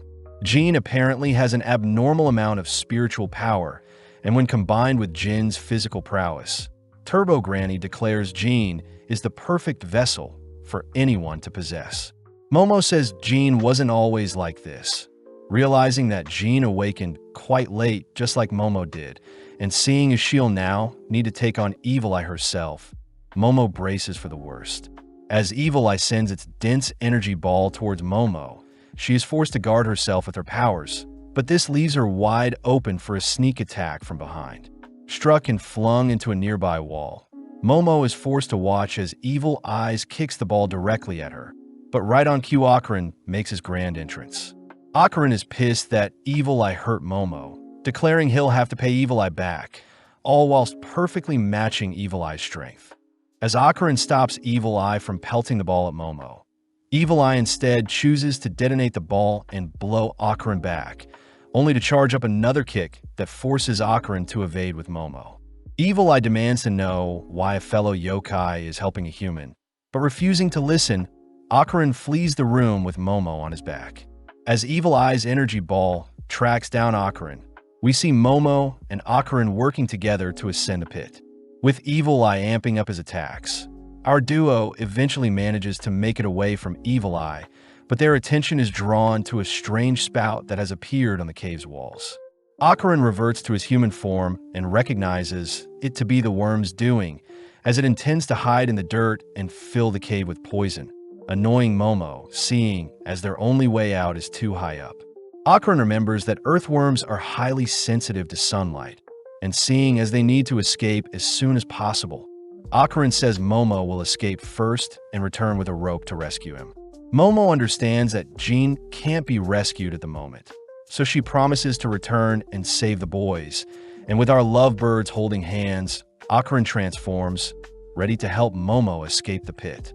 Asked to sit on a chair, Akarin says he'll propel Momo up whilst Momo herself uses her psychic powers to boost her further towards the exit, and before Momo can suggest an alternative plan, Akarin sends Momo flying.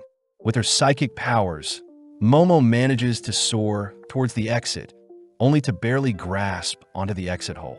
As Momo pulls herself up, we see Evil Eye appear before Akarin, prompting Akarin to prepare himself for the brawl of his life. With Momo scanning Jin's apartment for some rope, she chooses to rip apart some curtains to create a makeshift rope, but sadly, it's still too short. Racking her brain for a way to stop the worm's poison and defeat it, Momo suddenly remembers a time when Jean and her younger self would play with worms. Seeing as she doesn't have her phone with her, Momo quickly gathers all the paper around her only to set them on fire. And within a few minutes, Momo is revealed to have set Jin's house ablaze, using the fire to cry out for help. Back with Akarin, we see him weaving through various houses to escape Evil Eye, But Evil Eye monstrously pursues Akarin with its energy ball, and to make things worse, Evil Eye himself chooses to physically engage with Akarin. Every so often, Akarin manages to tackle and stall Evil Eye. But as the fight draws on, Evil Eye succeeds in pummeling Akarin with his energy ball, forcing Akarin to remain on the defensive. Evil Eye is excited to try out its new body on Akarin, but out of nowhere, Evil Eye begins to bleed from its nose, uttering that the worm's poison is harming its body too much. Needing to end their brawl quickly, Evil Eye sends its energy ball after Akarin, and before it collides with Akarin, Evil Eye converts the ball into a mini house that cages Akarin in place. As Akarin desperately tries breaking free, he suddenly hears the cries of the souls that have been used to create the walls of the cage he is in, ultimately allowing Evil Eye to slowly approach Akarin, and it seems Akarin has nowhere else to run. Although Akarin manages to slip one of Evil Eye's punches, Evil Eye lands a devastating knee, followed by a flurry of attacks that grind and pound Akarin to the nearby wall. Evil Eye cries that he'll slay Momo after he's finished with Akarin, but having heard enough, Akarin declares that Evil Eye was wrong to harm Momo and steal Jin's body as well. As Akarin slips Evil Eye's advance, he charges up a powerful uppercut that rocks Evil Eye. Choosing to go full throttle, Akarin turns the tables and begins pinning Evil Eye to the walls with hundreds of punches, and before Evil Eye can counter, Akarin simply continues his onslaught. Punch after punch, the impact from Akarin's attacks ends up shattering the cursed cage around him, only for Evil Eye to be blown back. As Evil Eye lays limp on the ground, Akarin says he hasn't felt this pissed in a while, and as Akarin himself collapses from exhaustion, he musters up his remaining strength to force his body to move. Seeing as he needs to get closer to the exit for when Momo comes to rescue him, Akarin chooses to drag Jin's unconscious body with him, all whilst Turbo Granny is seen fighting for their life, having been rooted to the floor by the worm's sticky fluid. As Turbo Granny cries out for help, we see Akarin heroically arrive to rescue the poor cat, and with Turbo Granny grateful to see someone come rescuing her, Akarin rushes to retrieve some planks. Placing the planks above the sticky liquid, Akarin begins pulling Turbo Granny away from the sticky floor, only to comedically slip and fall into the sticky substance. Turbo Granny scolds Akarin for being so clumsy, but Akarin says he can't transform, seeing as he already went full throttle twice, desperately calling out to Momo to rescue them. On the surface, Momo is alerted by Akarin's voice, only to demand that the firefighters and police help the people inside Jin's house. Strangely, Officer Tsuru refuses to allow Momo nor anyone else from re-entering the house, and as Tsuru asks for Momo to be dragged away, we suddenly notice the floor beneath them begin to rumble. Right on cue, the earthworm is seen rearing its head as the entirety of its body is seen fleeing from the ground, and as the evening sun begins to harm the worm, Momo cries that everything is going according to plan. In the past, Jin had told Momo that worms breathe through their skin, and after a rainy day, worms escape to the surface to breathe since the soil is too damp for them to survive. As the worm squirms and writhes in agony, it drags its body behind what remains of Jin's house, but Momo refuses to allow the worm to escape. Choosing to use her powers to rail the nearby fire truck into the house, Momo continues to expose the worm to sun, and within a few minutes the worm's body begins to puff up and disintegrates. Becoming all stiff and finally falling over, Momo checks to see if the worm is still alive, but out of nowhere the worm barfs up the entirety of its insides. Surprisingly, Naki and the other kiddos seem to be barely alive, and before Momo can leave to help Akarin escape, the nearby volcano suddenly erupts. As ash and soot scatter across the skies, the nearby townspeople are instructed to evacuate, all whilst Naki says she was right to have sacrificed so many people all along. Momo is still in disbelief that the legend about the Serpent Lord was true, and as Naki demands to know how Momo will rectify things, Momo realizes something strange. Seeing as earthworms can't exist in the sun, Momo says the legend about the mighty earthworm rising to the heavens is actually about the hot spring fountain. Momo says in the past the volcano was destined to erupt no matter what, and it's unfortunate that the legend egged on the Kidda family to continue such a horrific tradition. As Momo picks up the rear section of the earthworm corpse, she chooses to toss it off the mountain, only to run after the corpse, all whilst the kiddos pursue Momo as their next human sacrifice. With Momo dragging the worm through town, she manages to reach the town's hot spring, choosing to plug up the broken water fountain with the corpse. Momo says the magma flowing from the volcano will be the thing she needs to deal with next. And seeing as the corpse of the worm can be used like a hose, Momo raises up the head of the earthworm only to allow the hot spring's water to be fed through its mouth. As the devastating ooze of magma begins melting away the surrounding scenery, Momo puts the worm to work by having it spray the magma with its sticky bodily fluid, a solution that puts out the flames. Sadly, the magma is spewing out too rapidly for Momo to deal with. And to make things worse, Naki kicks Momo from behind, having caught up. As the Kittus surround Momo, they declare they'll sacrifice Momo to their new volcano god. But before they can swarm Momo, Manjiro appears, fending them off. Manjiro reveals that Seiko is actually his master, having been instructed to help protect Momo by Seiko herself. Whilst Manjiro fends off the Kittus, we see Momo heaving the earthworm's corpse towards the magma, only to desperately put out the spreading flames. Out of nowhere, a projectile begins shredding the worm's corpse, and as Evil Eye makes his grand entrance, we see Evil Eye lock onto Naki and the Kittus. Naki breaks one of her arms to parry Evil Eye's kick, but before Evil Eye can put Naki down, Momo rescues Naki by pulling her to safety with her powers. Up next, Manjiro tries exchanging with Evil Eye, but the yokai's sheer strength forces Momo to drag Manjiro away, all whilst Momo demands to know where Akarin is. Evil Eye refuses to answer, forcing our trio to work together to take down the being. But as Evil Eye rushes the gang, they're forced to duck, seeing Evil Eye blasting them with a beam. Having closed the gap, Evil Eye throws an axe kick at Momo, but luckily Manjiro bumps her to safety. Sneaking up, Naki tries attacking from Evil Eye's blind spot, but this doesn't faze him, signaling Momo to pull Naki away, only for Manjiro to rush in and trip Evil Eye. Seeing an opening, Momo binds and grabs a hold of Evil Eye, but sadly Evil Eye's energy ball severs Momo's binds.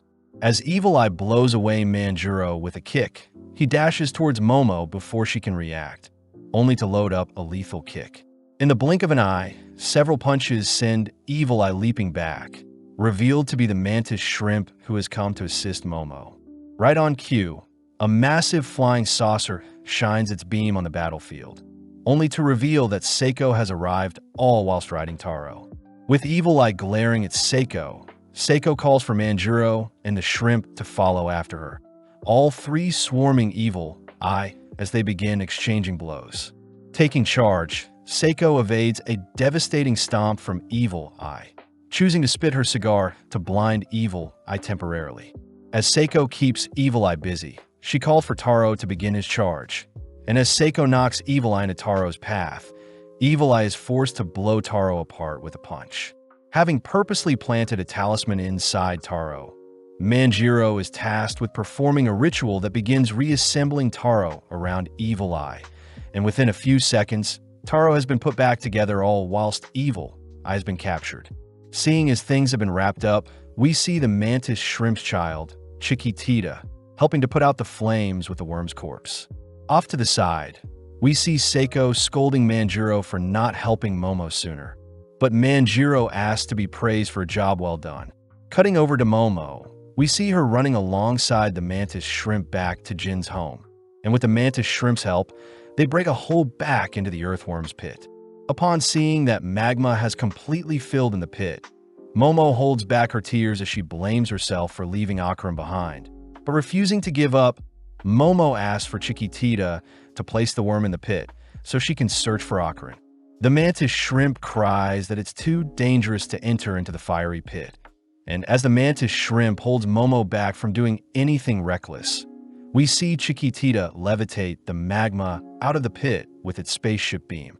As the gang put out the hot, searing magma, Momo rushes to pull apart the thick ball before her, only to be relieved to see Akarin cradling Turbo Granny in his arms.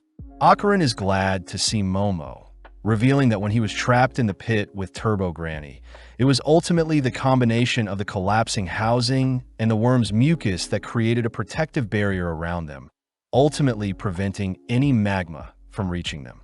Akron asks where Evil Eye is, apologizing since he wasn't able to hold him off long enough. But as Akron trips on a Momo, he reflexively backs away.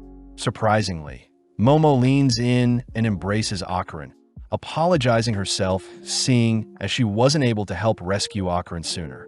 Returning to Seiko's home, we see Seiko take charge and rally the gang to help perform a cleansing ritual on Jean, an event that doesn't end up freeing Jean.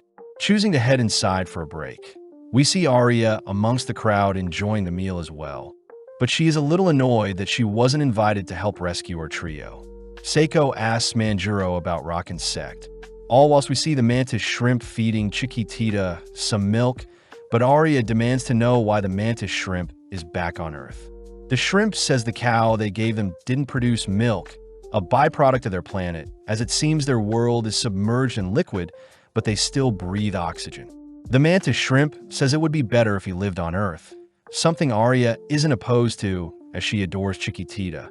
But suddenly the gang overhear Seiko mentioning how they'll need some outside help to free Jean from Evil Eye's grasp.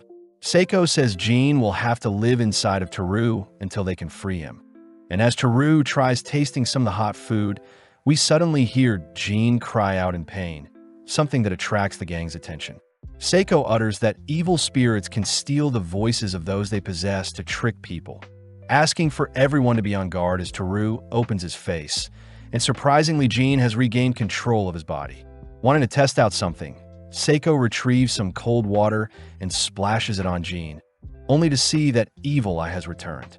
When Seiko douses Evil Eye with some hot water, we see Jean is able to retake his body, a predicament that annoys the gang.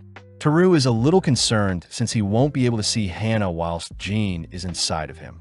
But Seiko takes the chance to apologize to our trio, uttering that she didn't expect Evil Eye to be the one causing issues for Jean. Turbo Granny mocks the humans for being so pathetic, especially since Evil Eye is a mountain spirit, a being close to a god. Normally, such a powerful spirit would liquefy the humans they possess. But interestingly, Jin's high spirit power is keeping Evil Eye in check. But over time, Evil Eye will get used to Jin's body and run rampant. Seiko says they'll have people watch over Jean until they figure something out. Plus, Jean is to stay in Kamigo City.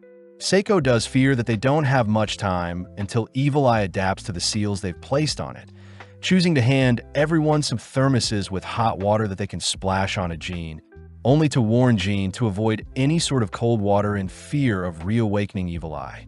As the gang leave for the night, they hear the mantis shrimp is working on a dairy farm nearby, a convenient job that will help feed his family. Before the mantis shrimp leaves, he mentions how his name is Peeny Weeny, only to depart via beam through a spacecraft as he heads down the road to his new home. The next day, we see Manjuro driving everyone to visit Jin's parents who have been transferred to a hospital near their home.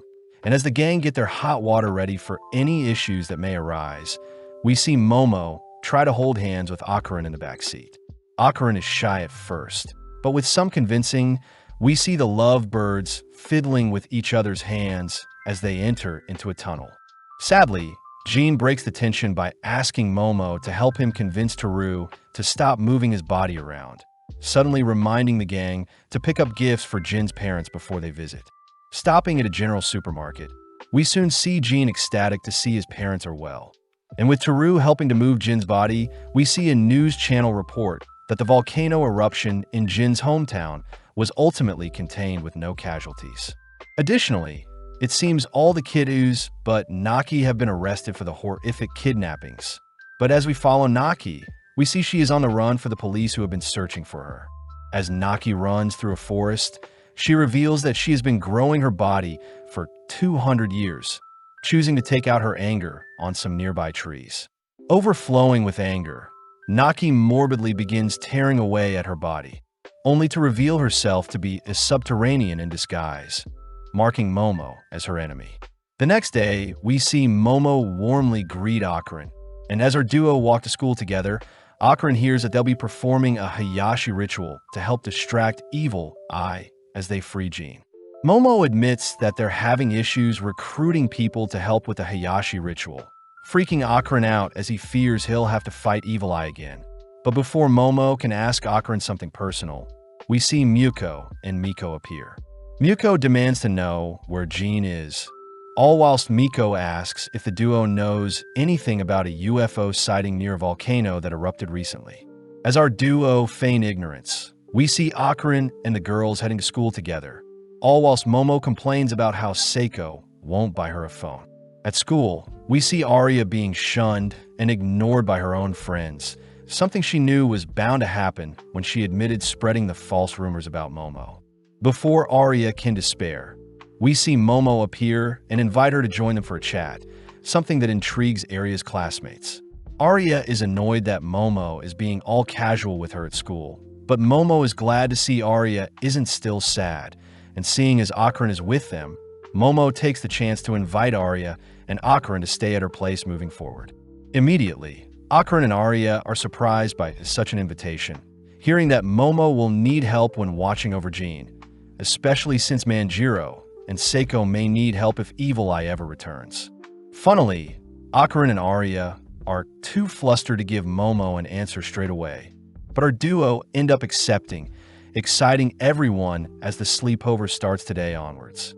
Momo does take note of Arya's concerned expression, declaring that Arya doesn't need to hang out with them if her other friends hate it. But Arya says it was her own fault for alienating herself from her friends, so she'll deal with the repercussions herself. Back at Seiko's place, we see the seal using Teru's body has begun to fade, and upon seeing one of her talismans darken before her, Seiko asks Teru to release the seal they've placed around Jean. Seiko reminds Jean that moving forward he is not to touch any cold water, and as Teru tries rearranging his body back together, we see Akron and Momo have returned home. Jean rushes to greet our duo, only for everyone to take note of Arya, who has arrived all fashionably dressed, prompting Jean to help her move her things in. Seiko orders everyone to keep a thermos on them at all times, and as Teru heads to take a nap, we see the others sit down for a group dinner.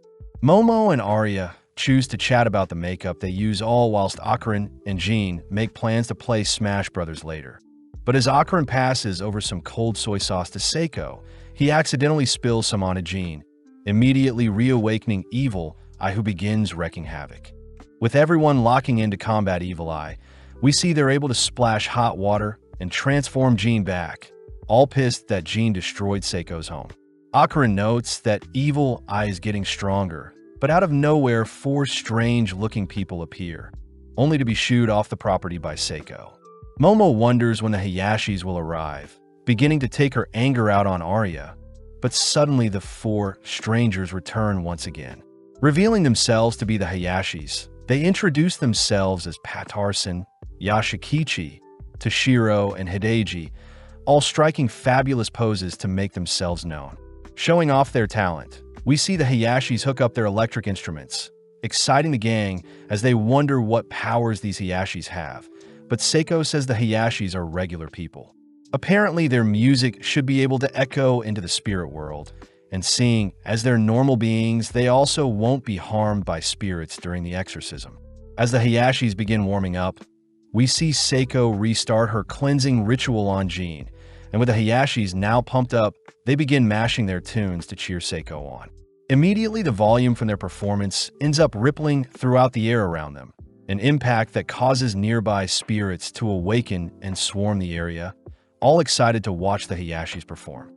With the performance getting more hectic by the second, we begin to notice Jean writhing in pain as the music is affecting Evil Eye, and when Momo helps with holding Jean down, she is suddenly able to access Evil Eye's true intentions. Jean cries that Evil Eye only wanted to dance and play with kids his age, and with Jean begging for Evil Eye to be spared, we see the Hayashis begin to reach even higher feats with their music. Strangely, Seiko suddenly stops the ritual and orders for the Hayashis to stop playing, announcing that they'll make Evil Eye part of their family.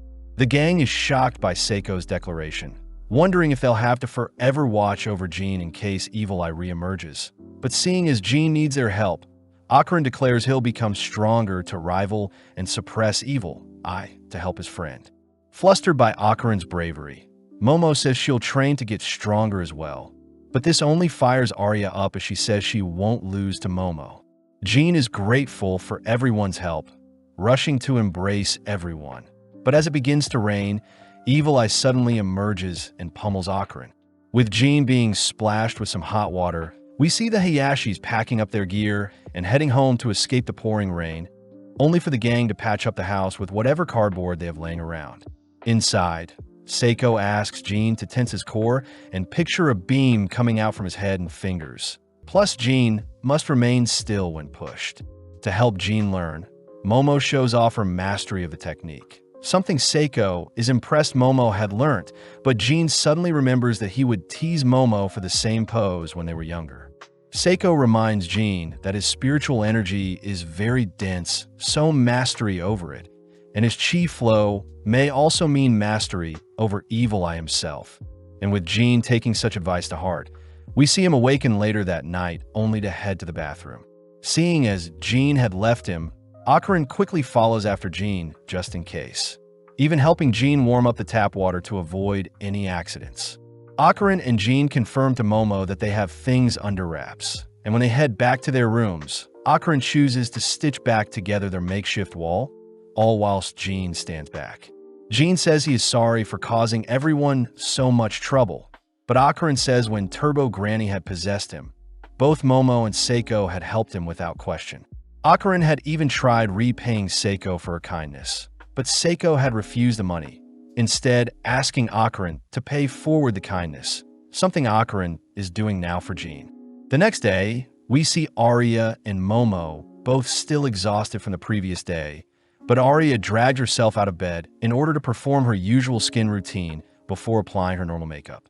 At breakfast, Arya takes charge and ensures everyone is well fed, but Arya refuses to serve Momo. With the trio heading to school, we see Jean wishing them the best, but the girls simply continue to argue and bicker all the way to school. In class, Momo cries that she needs a part-time job, especially since they need to rebuild their home. But this makes Miyuko remember that Rowena says she may have a part-time job for Momo. Momo says she'll take the job, but her friends fear her bossy attitude will get her fired, something Momo says she'll deal with if it comes down to it. With Momo heading to meet with Rowena, we see Miko and Miyuko informing Akarin of Momo's new part-time job, and with the girls getting an idea, they choose to drag Akarin on a date with them, seeing as Momo is gone. Although Akarin fights for his life, the girls manage to wrestle Akarin and drag him out of the school, through the city and onto a train. With escape being futile, we see the trio heading to visit the Kamigo shopping street, only to enter into a sketchy-looking alley. Boarding an elevator, the trio enter into a maid cafe, only to greet Momo herself, who has been assigned her new role as a maid. With Momo embarrassed, we see Akarin trying to flee, but Miko and Miyuko are insistent that Akarin stay and have Momo service him. With Akarin seated, he can't help but find Momo adorable, and with Miko and Miyuko ordering a drink, they demand that Momo pour it for them. When Momo gets annoyed, she is reminded to treat the customers well, and to bless the drink. Momo and the gang are asked to create a heart with their fingers. Wrapping up their session, we see Miko and Miyuko satisfied with their scheming, but before they can leave with Akarin, Akarin cries that he wants to chat with Momo a bit longer. Now alone, Akarin hears that Momo is working until 10 at night, but still feeling shy, Momo demands that Akarin leave. Obliging, Akarin heads off as Momo gets to work, and with Momo holding back her embarrassment, she soldiers through her shift, all while attending to the various customers. Clocking out, Momo heads out onto the quiet street, feeling a little gloomy at how alone she is, but out of nowhere, Akarin arrives. Having waited outside for Momo, Akarin utters that they can walk home together, flustering Momo as she rewards Akarin by holding his hand. At home, we see Arya sipping on some cold boba tea whilst observing Manjiro helping with Jin's training, all amazed to see that Jin has learned how to remain still even when pushed. Seeing as Jin may be ready, Seiko orders Manjuro to prepare some hot water as she'll be drawing out Evil Eye with some room-temperature soy sauce. And with Seiko reminding Jean to focus, Seiko lets loose a single drop of soy sauce. As the cold droplet touches Jin's skin, Evil Eye's presence begins to erupt from Jin's body. But having anticipated this, Jean manages to calm himself and steel his resolve, ultimately suppressing Evil Eye from taking over. Seiko is impressed Jean is learning fast, but she warns Jean he still can't handle cold liquids, only for Momo and Akarin to return home. With Momo warming up with some hot water, Seiko is surprised to hear that Momo had gotten a job, and as Jean and Arya rush to chat with our duo, Arya accidentally bumps into Jean, spilling her cold tea onto Jean.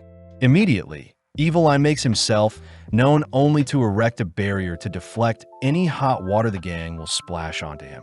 Locking on a Momo, Evil Eye traps her in his cursed house, and he begins marching towards her. We see the others trying to break through the house, but no luck. As Evil Eye prepares to clobber Momo, Momo manages to blow him back with her psychic powers, but Evil Eye simply collapses his cursed house to bring them closer together. Now with his arms around Momo's neck, Evil Eye is caught off guard when Momo spits the hot water she had in her mouth, officially bringing Jean back.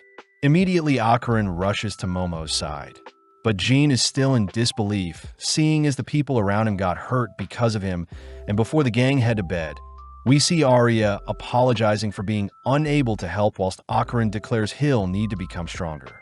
The next day, we see Akarin visiting Peony in his human form, a disguise that impresses Akarin, but most importantly, Akarin begs Peony to train him to fight. Sadly, Peony doesn't like violence, so instead he asks for Akarin's help around the farm, only to send him off later that night. But Akarin says he'll return soon and become Peony's apprentice. At home, Seiko takes note of how awkward it has gotten between Jean and Akarin, and to make things worse, Manjuro refuses to risk their lives with Evil Eye further. Manjuro says he'll personally call for the Hayashis to help with eradicating Evil Eye's spirit. But Seiko utters that she is simply trying to do her best for all parties involved, something Manjuro believes is not the right call. At the same time, we see Akarin training how to throw a punch, but with Turbo Granny checking on him, she mocks how pathetic Akarin is. Hearing that Akarin wants to dominate Evil Eye in battle, Turbo Granny regretfully tells Akarin that he'll never catch up to Evil Eye's power nor techniques, and hearing that Akarin will do anything to grow stronger, Turbo Granny agrees to help. With Arya following our duo, we see Turbo Granny taking Akarin to school, and as our duo sneak in, they're caught by Arya, who demands to know what they're doing. When our duo try ignoring her, Arya simply continues to tag along, and when Turbo Granny mocks Arya, Arya transforms only to stomp Turbo Granny into the ground. Now inside the school, Arya and Turbo Granny continue to bicker all whilst our trio head into a music room, only to be frightened seeing images of several music legends on the wall. When Turbo Granny plays the piano, we see Arya accidentally smacking Akarin only for Turbo Granny to order Akarin to begin jumping. Replicating Akarin's rhythm, Turbo Granny shows that Evil Eye's rhythm is 4 times faster than Akarin's. Turbo Granny reveals that Arya in her transformed body can perform 4 switches in 1 beat, and Evil Eye is also 4 switches, but in his cursed house, he is capable of unleashing 10 actions in a single beat, a complete behemoth compared to Akarin's 2 switch movements.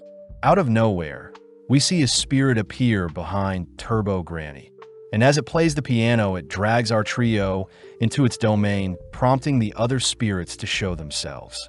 When Akarin and Arya try defusing the situation, we see the spirits forcing our duo to transform and evade their music blasts.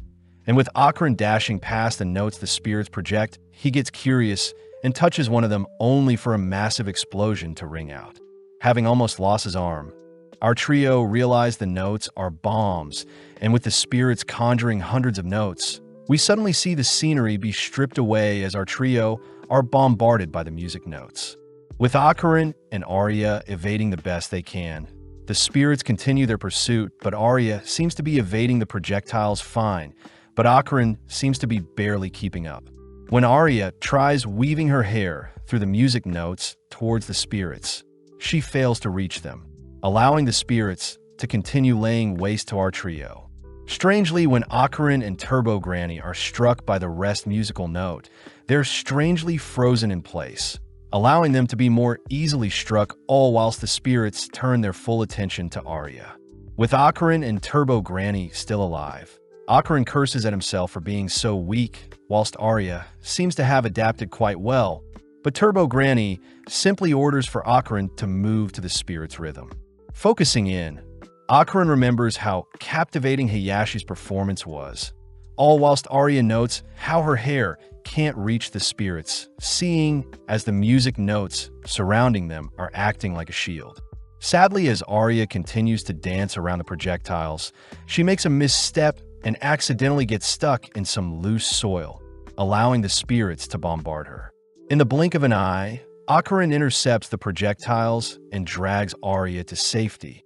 And having taken inspiration from the Hayashis, Ocarina forces his body to rhythmically weave around the notes approaching him. With a dust cloud obstructing the spirit's vision, we see Arya sneaking up below the spirits only to grab one of them, instantly knocking them out as their head bobbles off only for their bodies to evaporate back into the image of them. Seeing as our trio are a threat, the spirits begin to amp up their output in an attempt to slay our trio. But sadly, both Arya and Ocarina are easily able to dodge in the incoming swarm of projectiles. Annoyed, we see the spirits once again change the surrounding scenery, only to call forth several massive giants that begin to sing. Creepily, hundreds of illusions begin pouring out of the giants' mouths, illusions that begin swarming our trio in hopes of tiring them. Although our trio can see the spirits in the distance, they're ultimately swarmed and piled on by the endless illusions being summoned. Desperate, we see Ocarina grabbing hold of Arya's hand as she swings herself into the air with her hair and onto one of the giants. But this only causes the other giants to swat away our duo, accidentally harming their giant friend in the process. Needing to keep them busy, Arya stays behind, all while she flings Ocarina towards the spirits, stealing her resolve as she declares she'll buy time for Ocarina to finish things. With Ocarina rushing towards the spirits on stage, we see the surrounding area being filled with more illusions. And as Ocarina rushes past the crowd, we see Arya using her movement to make the giants turn on each other. To add fuel to the flame, Arya manages to take down all of the giants, but strangely the giants continue to sing. As for Ocarina, he dives head first into the approaching swarm, occasionally leaping through the air and bursting through the surrounding music notes. Seeing as he can only go full throttle twice, Ocarina suddenly understands what Turbo Granny was trying to teach him.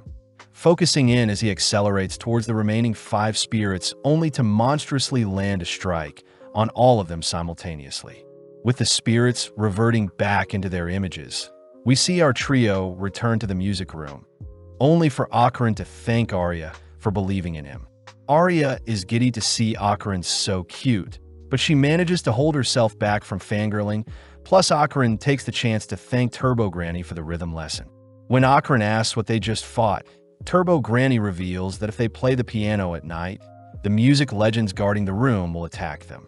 Comedically, we see Turbo Granny playing the piano by accident, but as we cut back to the others, we see Manjiro trying to convince Jean and Momo to call back the Hayashis to deal with Evil Eye.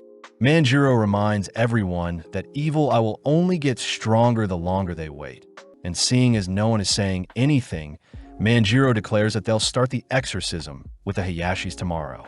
With Jean completely despairing at the trouble he has caused for everyone, the gang suddenly hear Ocarina calling out to them, and when they peek outside, they see Ocarina, Arya, and Turbo Granny challenging Jean to a duel. Before Momo can calm Ocarina down, Ocarina cries that he was pissed when Evil Eye attacked Momo, and seeing as they can't wait for Jean to tame Evil Eye, Ocarina declares that he'll help Jean beat Evil Eye into submission.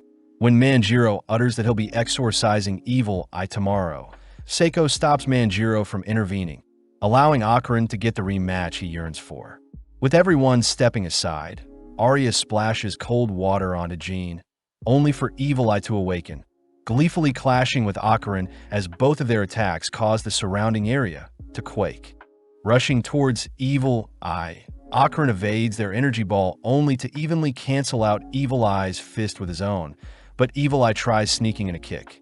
Reacting fast enough, Akron dodges and counters with an uppercut, a move that blows Evil Eye back. Evil Eye uses the space to leap back in for an axe kick, but Akron leans back to evade only to fire off a devastating kick. Caught off guard, Evil Eye tanks the blow, but whilst in midair, sends out a flurry of energy balls, prompting Akron to leap towards the eye of the storm. Maneuvering around the energy balls, Akron detects Evil Eye sneaking up on him, an attack that Akron was waiting for as he meets Evil Eye's fist with a kick of his own.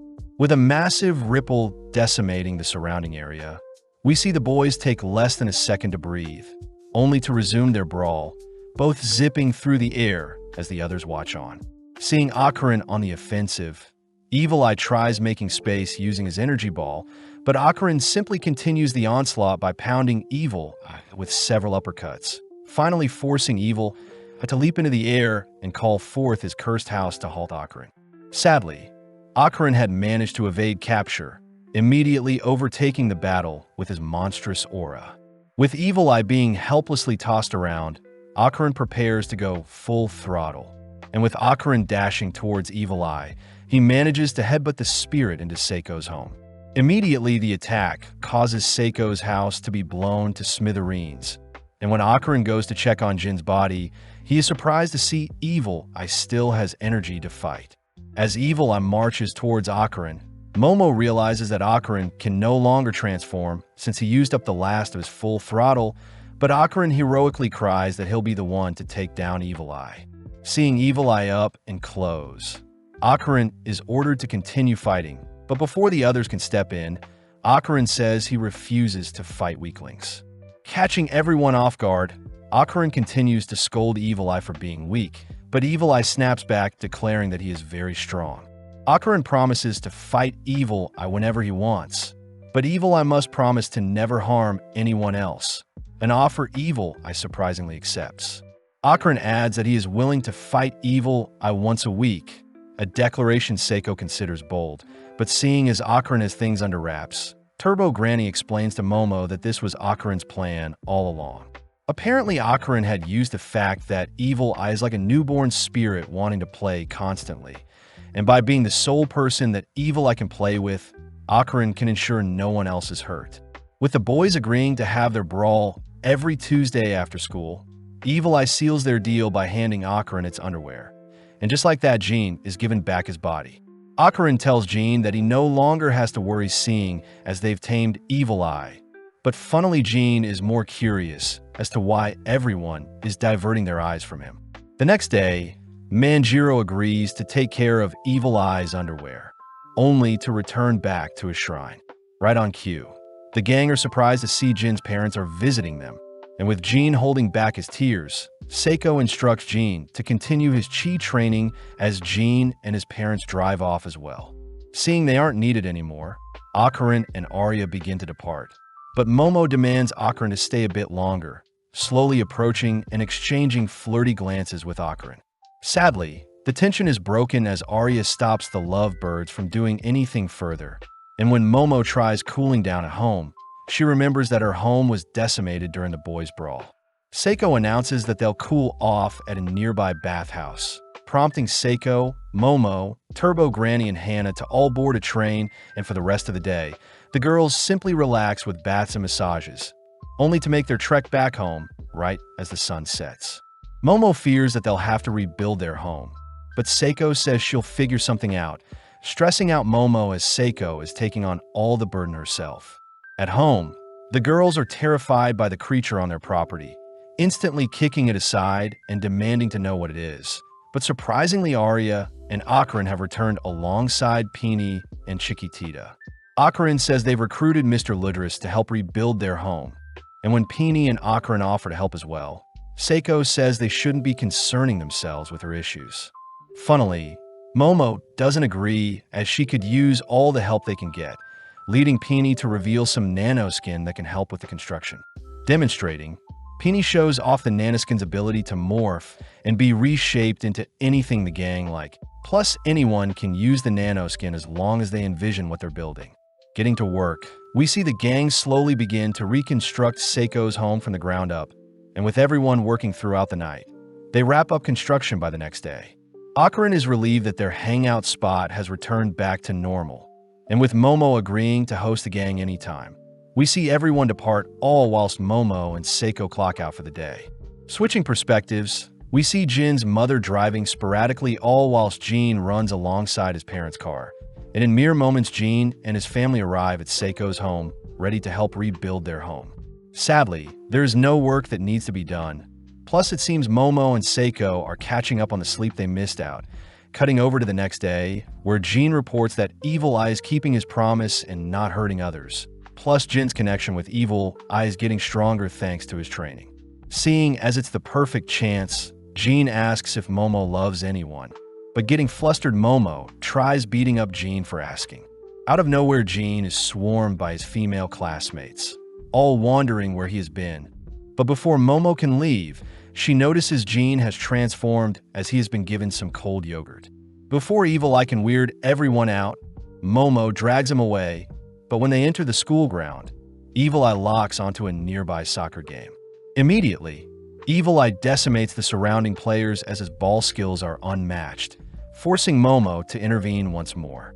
With there being no hot drinks left at the school's vending machine, Momo is forced to allow Evil Eye to take over Jin's classes, and immediately everyone wonders why Jin is acting weird.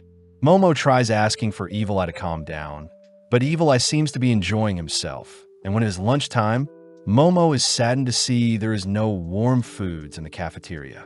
With it being Evil Eye's first time eating noodles, he tries stuffing down the meal with his hands, but Momo chooses to show Evil Eye how to use chopsticks. Towards the end of school, Miko and Muko ask Momo why Jin is acting strange. And when the girls wonder if a ghost is causing Jin's weird behaviors, they show off sightings of a supposed golden ghost ball that is haunting a nearby housing complex. At the brink of dawn, we follow Kenta Sakata performing his usual morning routine, only to confidently strut to school. At the same time, Kenta took note of the blossoming relationship between Momo and Akarin, and in class, Kenta observed Akarin closely as he shared an interest in the supernatural as well, even trying to chat with Akarin during lunch, but he couldn't find him as Akarin was looking for Momo. Kenta did find it peculiar that Akarin and Momo are close enough to touch lips, but continuing his endeavors, Kenta would try to spark Akarin's interest by showing off all the cool toys he has. Sadly, Akarin doesn't seem to care. Having no choice, Kenta confronts Akarin, declaring the boy to be his enemy as he demands to know why Momo likes Akarin. Kenta cries that he wants to be popular just like Akarin, but right on cue, Momo appears announcing that she has found Akarin's golden ball, a statement that flusters Kenta.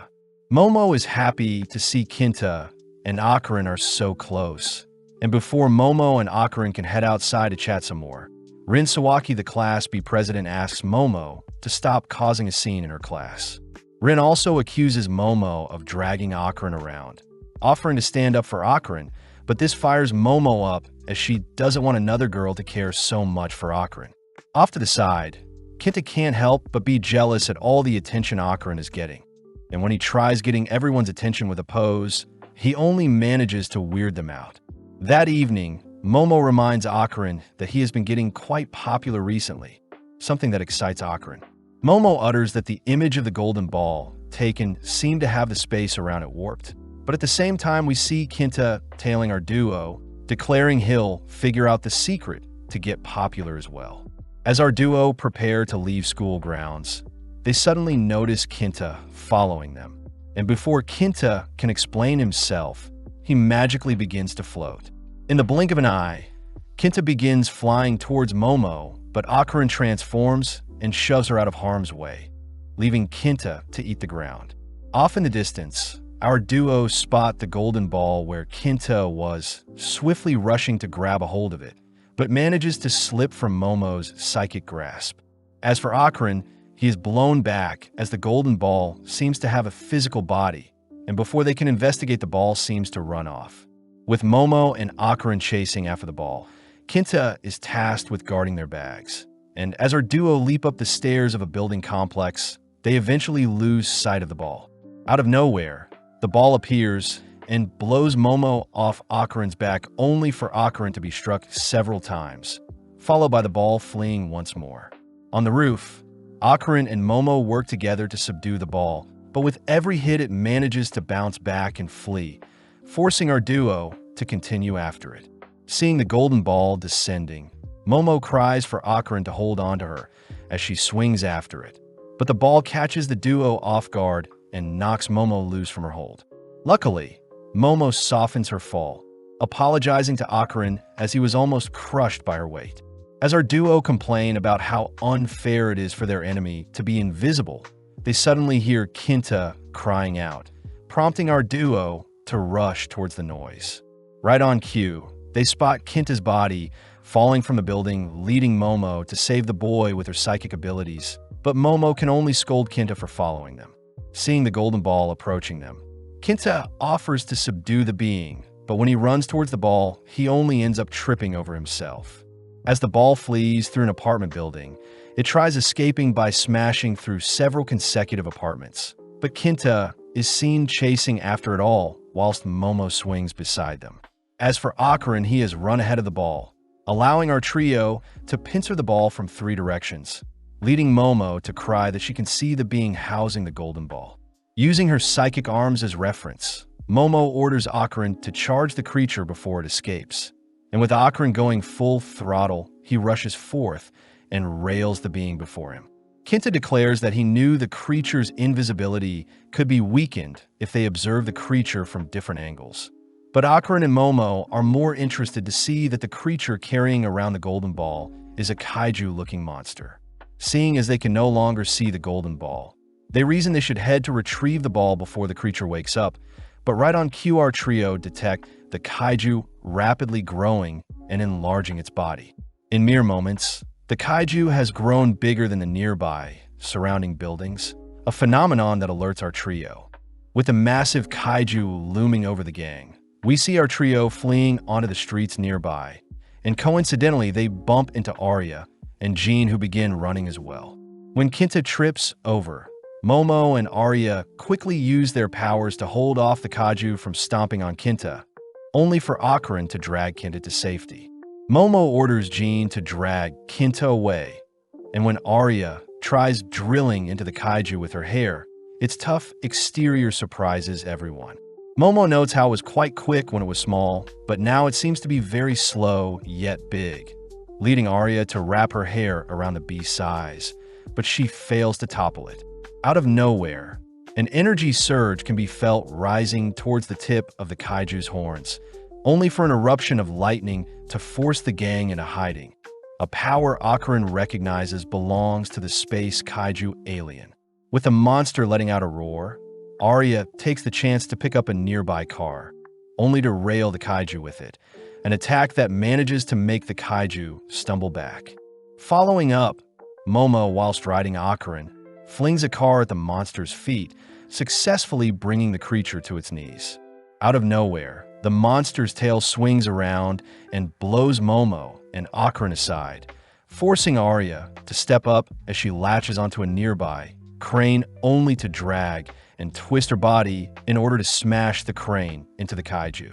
As Arya celebrates her genius attack, she is caught off guard when the kaiju suddenly grabs a hold of her, and before she is devoured by the creature, Momo tosses various billboards to draw the creature's attention. Pissed, Arya breaks free from the monster's grasp, but this only causes the monster to go on a rampage. Smashing and scanning the surrounding area, the kaiju lets loose another lightning blast that shreds the nearby buildings, and having locked onto Momo and Akarin, Momo acts quick and erects a barrier to hold off the monster beam attack. Akarin wonders what the monster is after, having read that space kaijus create electricity by channeling a power source, and seeing as they'll need to hunt down the monster's source of power, Momo begins to collect and store up the electricity being shot at them.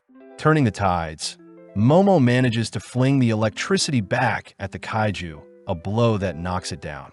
Seeing an opening, Arya soars in for the finishing blow, but strangely the monster has disappeared. Horrifically, Akarin and Momo cry for Arya to be careful, but a single stomp manages to blow Arya back. Arya is annoyed that the monster has suddenly gone invisible, but when she leaps into the air to scout out its position, a sudden beam pierces the surrounding dust clouds and consumes Arya. To top things off, the monster continues to flail around, but switching over to Jean, he is seen fleeing with Kinta. Jean warns Kinta not to get his sweat or snot on him, but Kinta can't help it since he is freaked out, and before Jean knows it, Evil Eye has taken over his body. Immediately, Evil Eye's aura freaks Kinta out, but Evil Eye is excited as he gets to duel Akaran today, choosing to run off all whilst Kinta chases after him. Back with Arya, she is seen unconscious from the kaiju's attacks, and before the kaiju snuffs out Arya, Akaran goes full throttle and pulls Arya away from the impact zone. Helping out, Momo drags our duo to safety, but a stray projectile manages to buy them time to retreat. Zipping through town, Momo manages to carry Arya and Akaran back to Seiko's home. And when they check on Arya's condition, they realize she has been faking her injury to have an excuse to cling onto Akaran. Annoyed, Momo pulls her away from Akaran, only for Evil Eye to appear demanding that Akaran fight him. Sadly, Akaran says they can't fight today, and seeing as Seiko isn't home, Momo fears they'll have to deal with the kaiju themselves. Strangely, Akaran takes note of the strange behavior their home is exuding, and to make things worse, the kaiju seems to have tracked them down, only to begin its march towards them. Getting an idea, Akaran says he has a plan to defeat the kaiju with the nanoskin they used for Seiko's home, and with the threat imminent, the gang head inside for a meeting. Akaran reminds the gang that the nanoskin is a type of nanomachine that takes the shape of anything the holder desires, leading Akaran to begin reshaping the entire house around them to create something big. Sadly, Akaran's vision begins to wobble as Arya clings to him, and seeing as the home is closing in on them, Kinta offers to take charge and reshape the house for them. In the blink of an eye, Kinta lets his imagination run wild as he rebuilds Seiko's home, and in mere moments, various trapdoors and compartments reveal themselves only to drag the gang into separate compartments. It is revealed that Kinta had imagined a massive robot they can pilot, and with it resembling a statue of Buddha, the gang prepare to stop the kaiju in its place.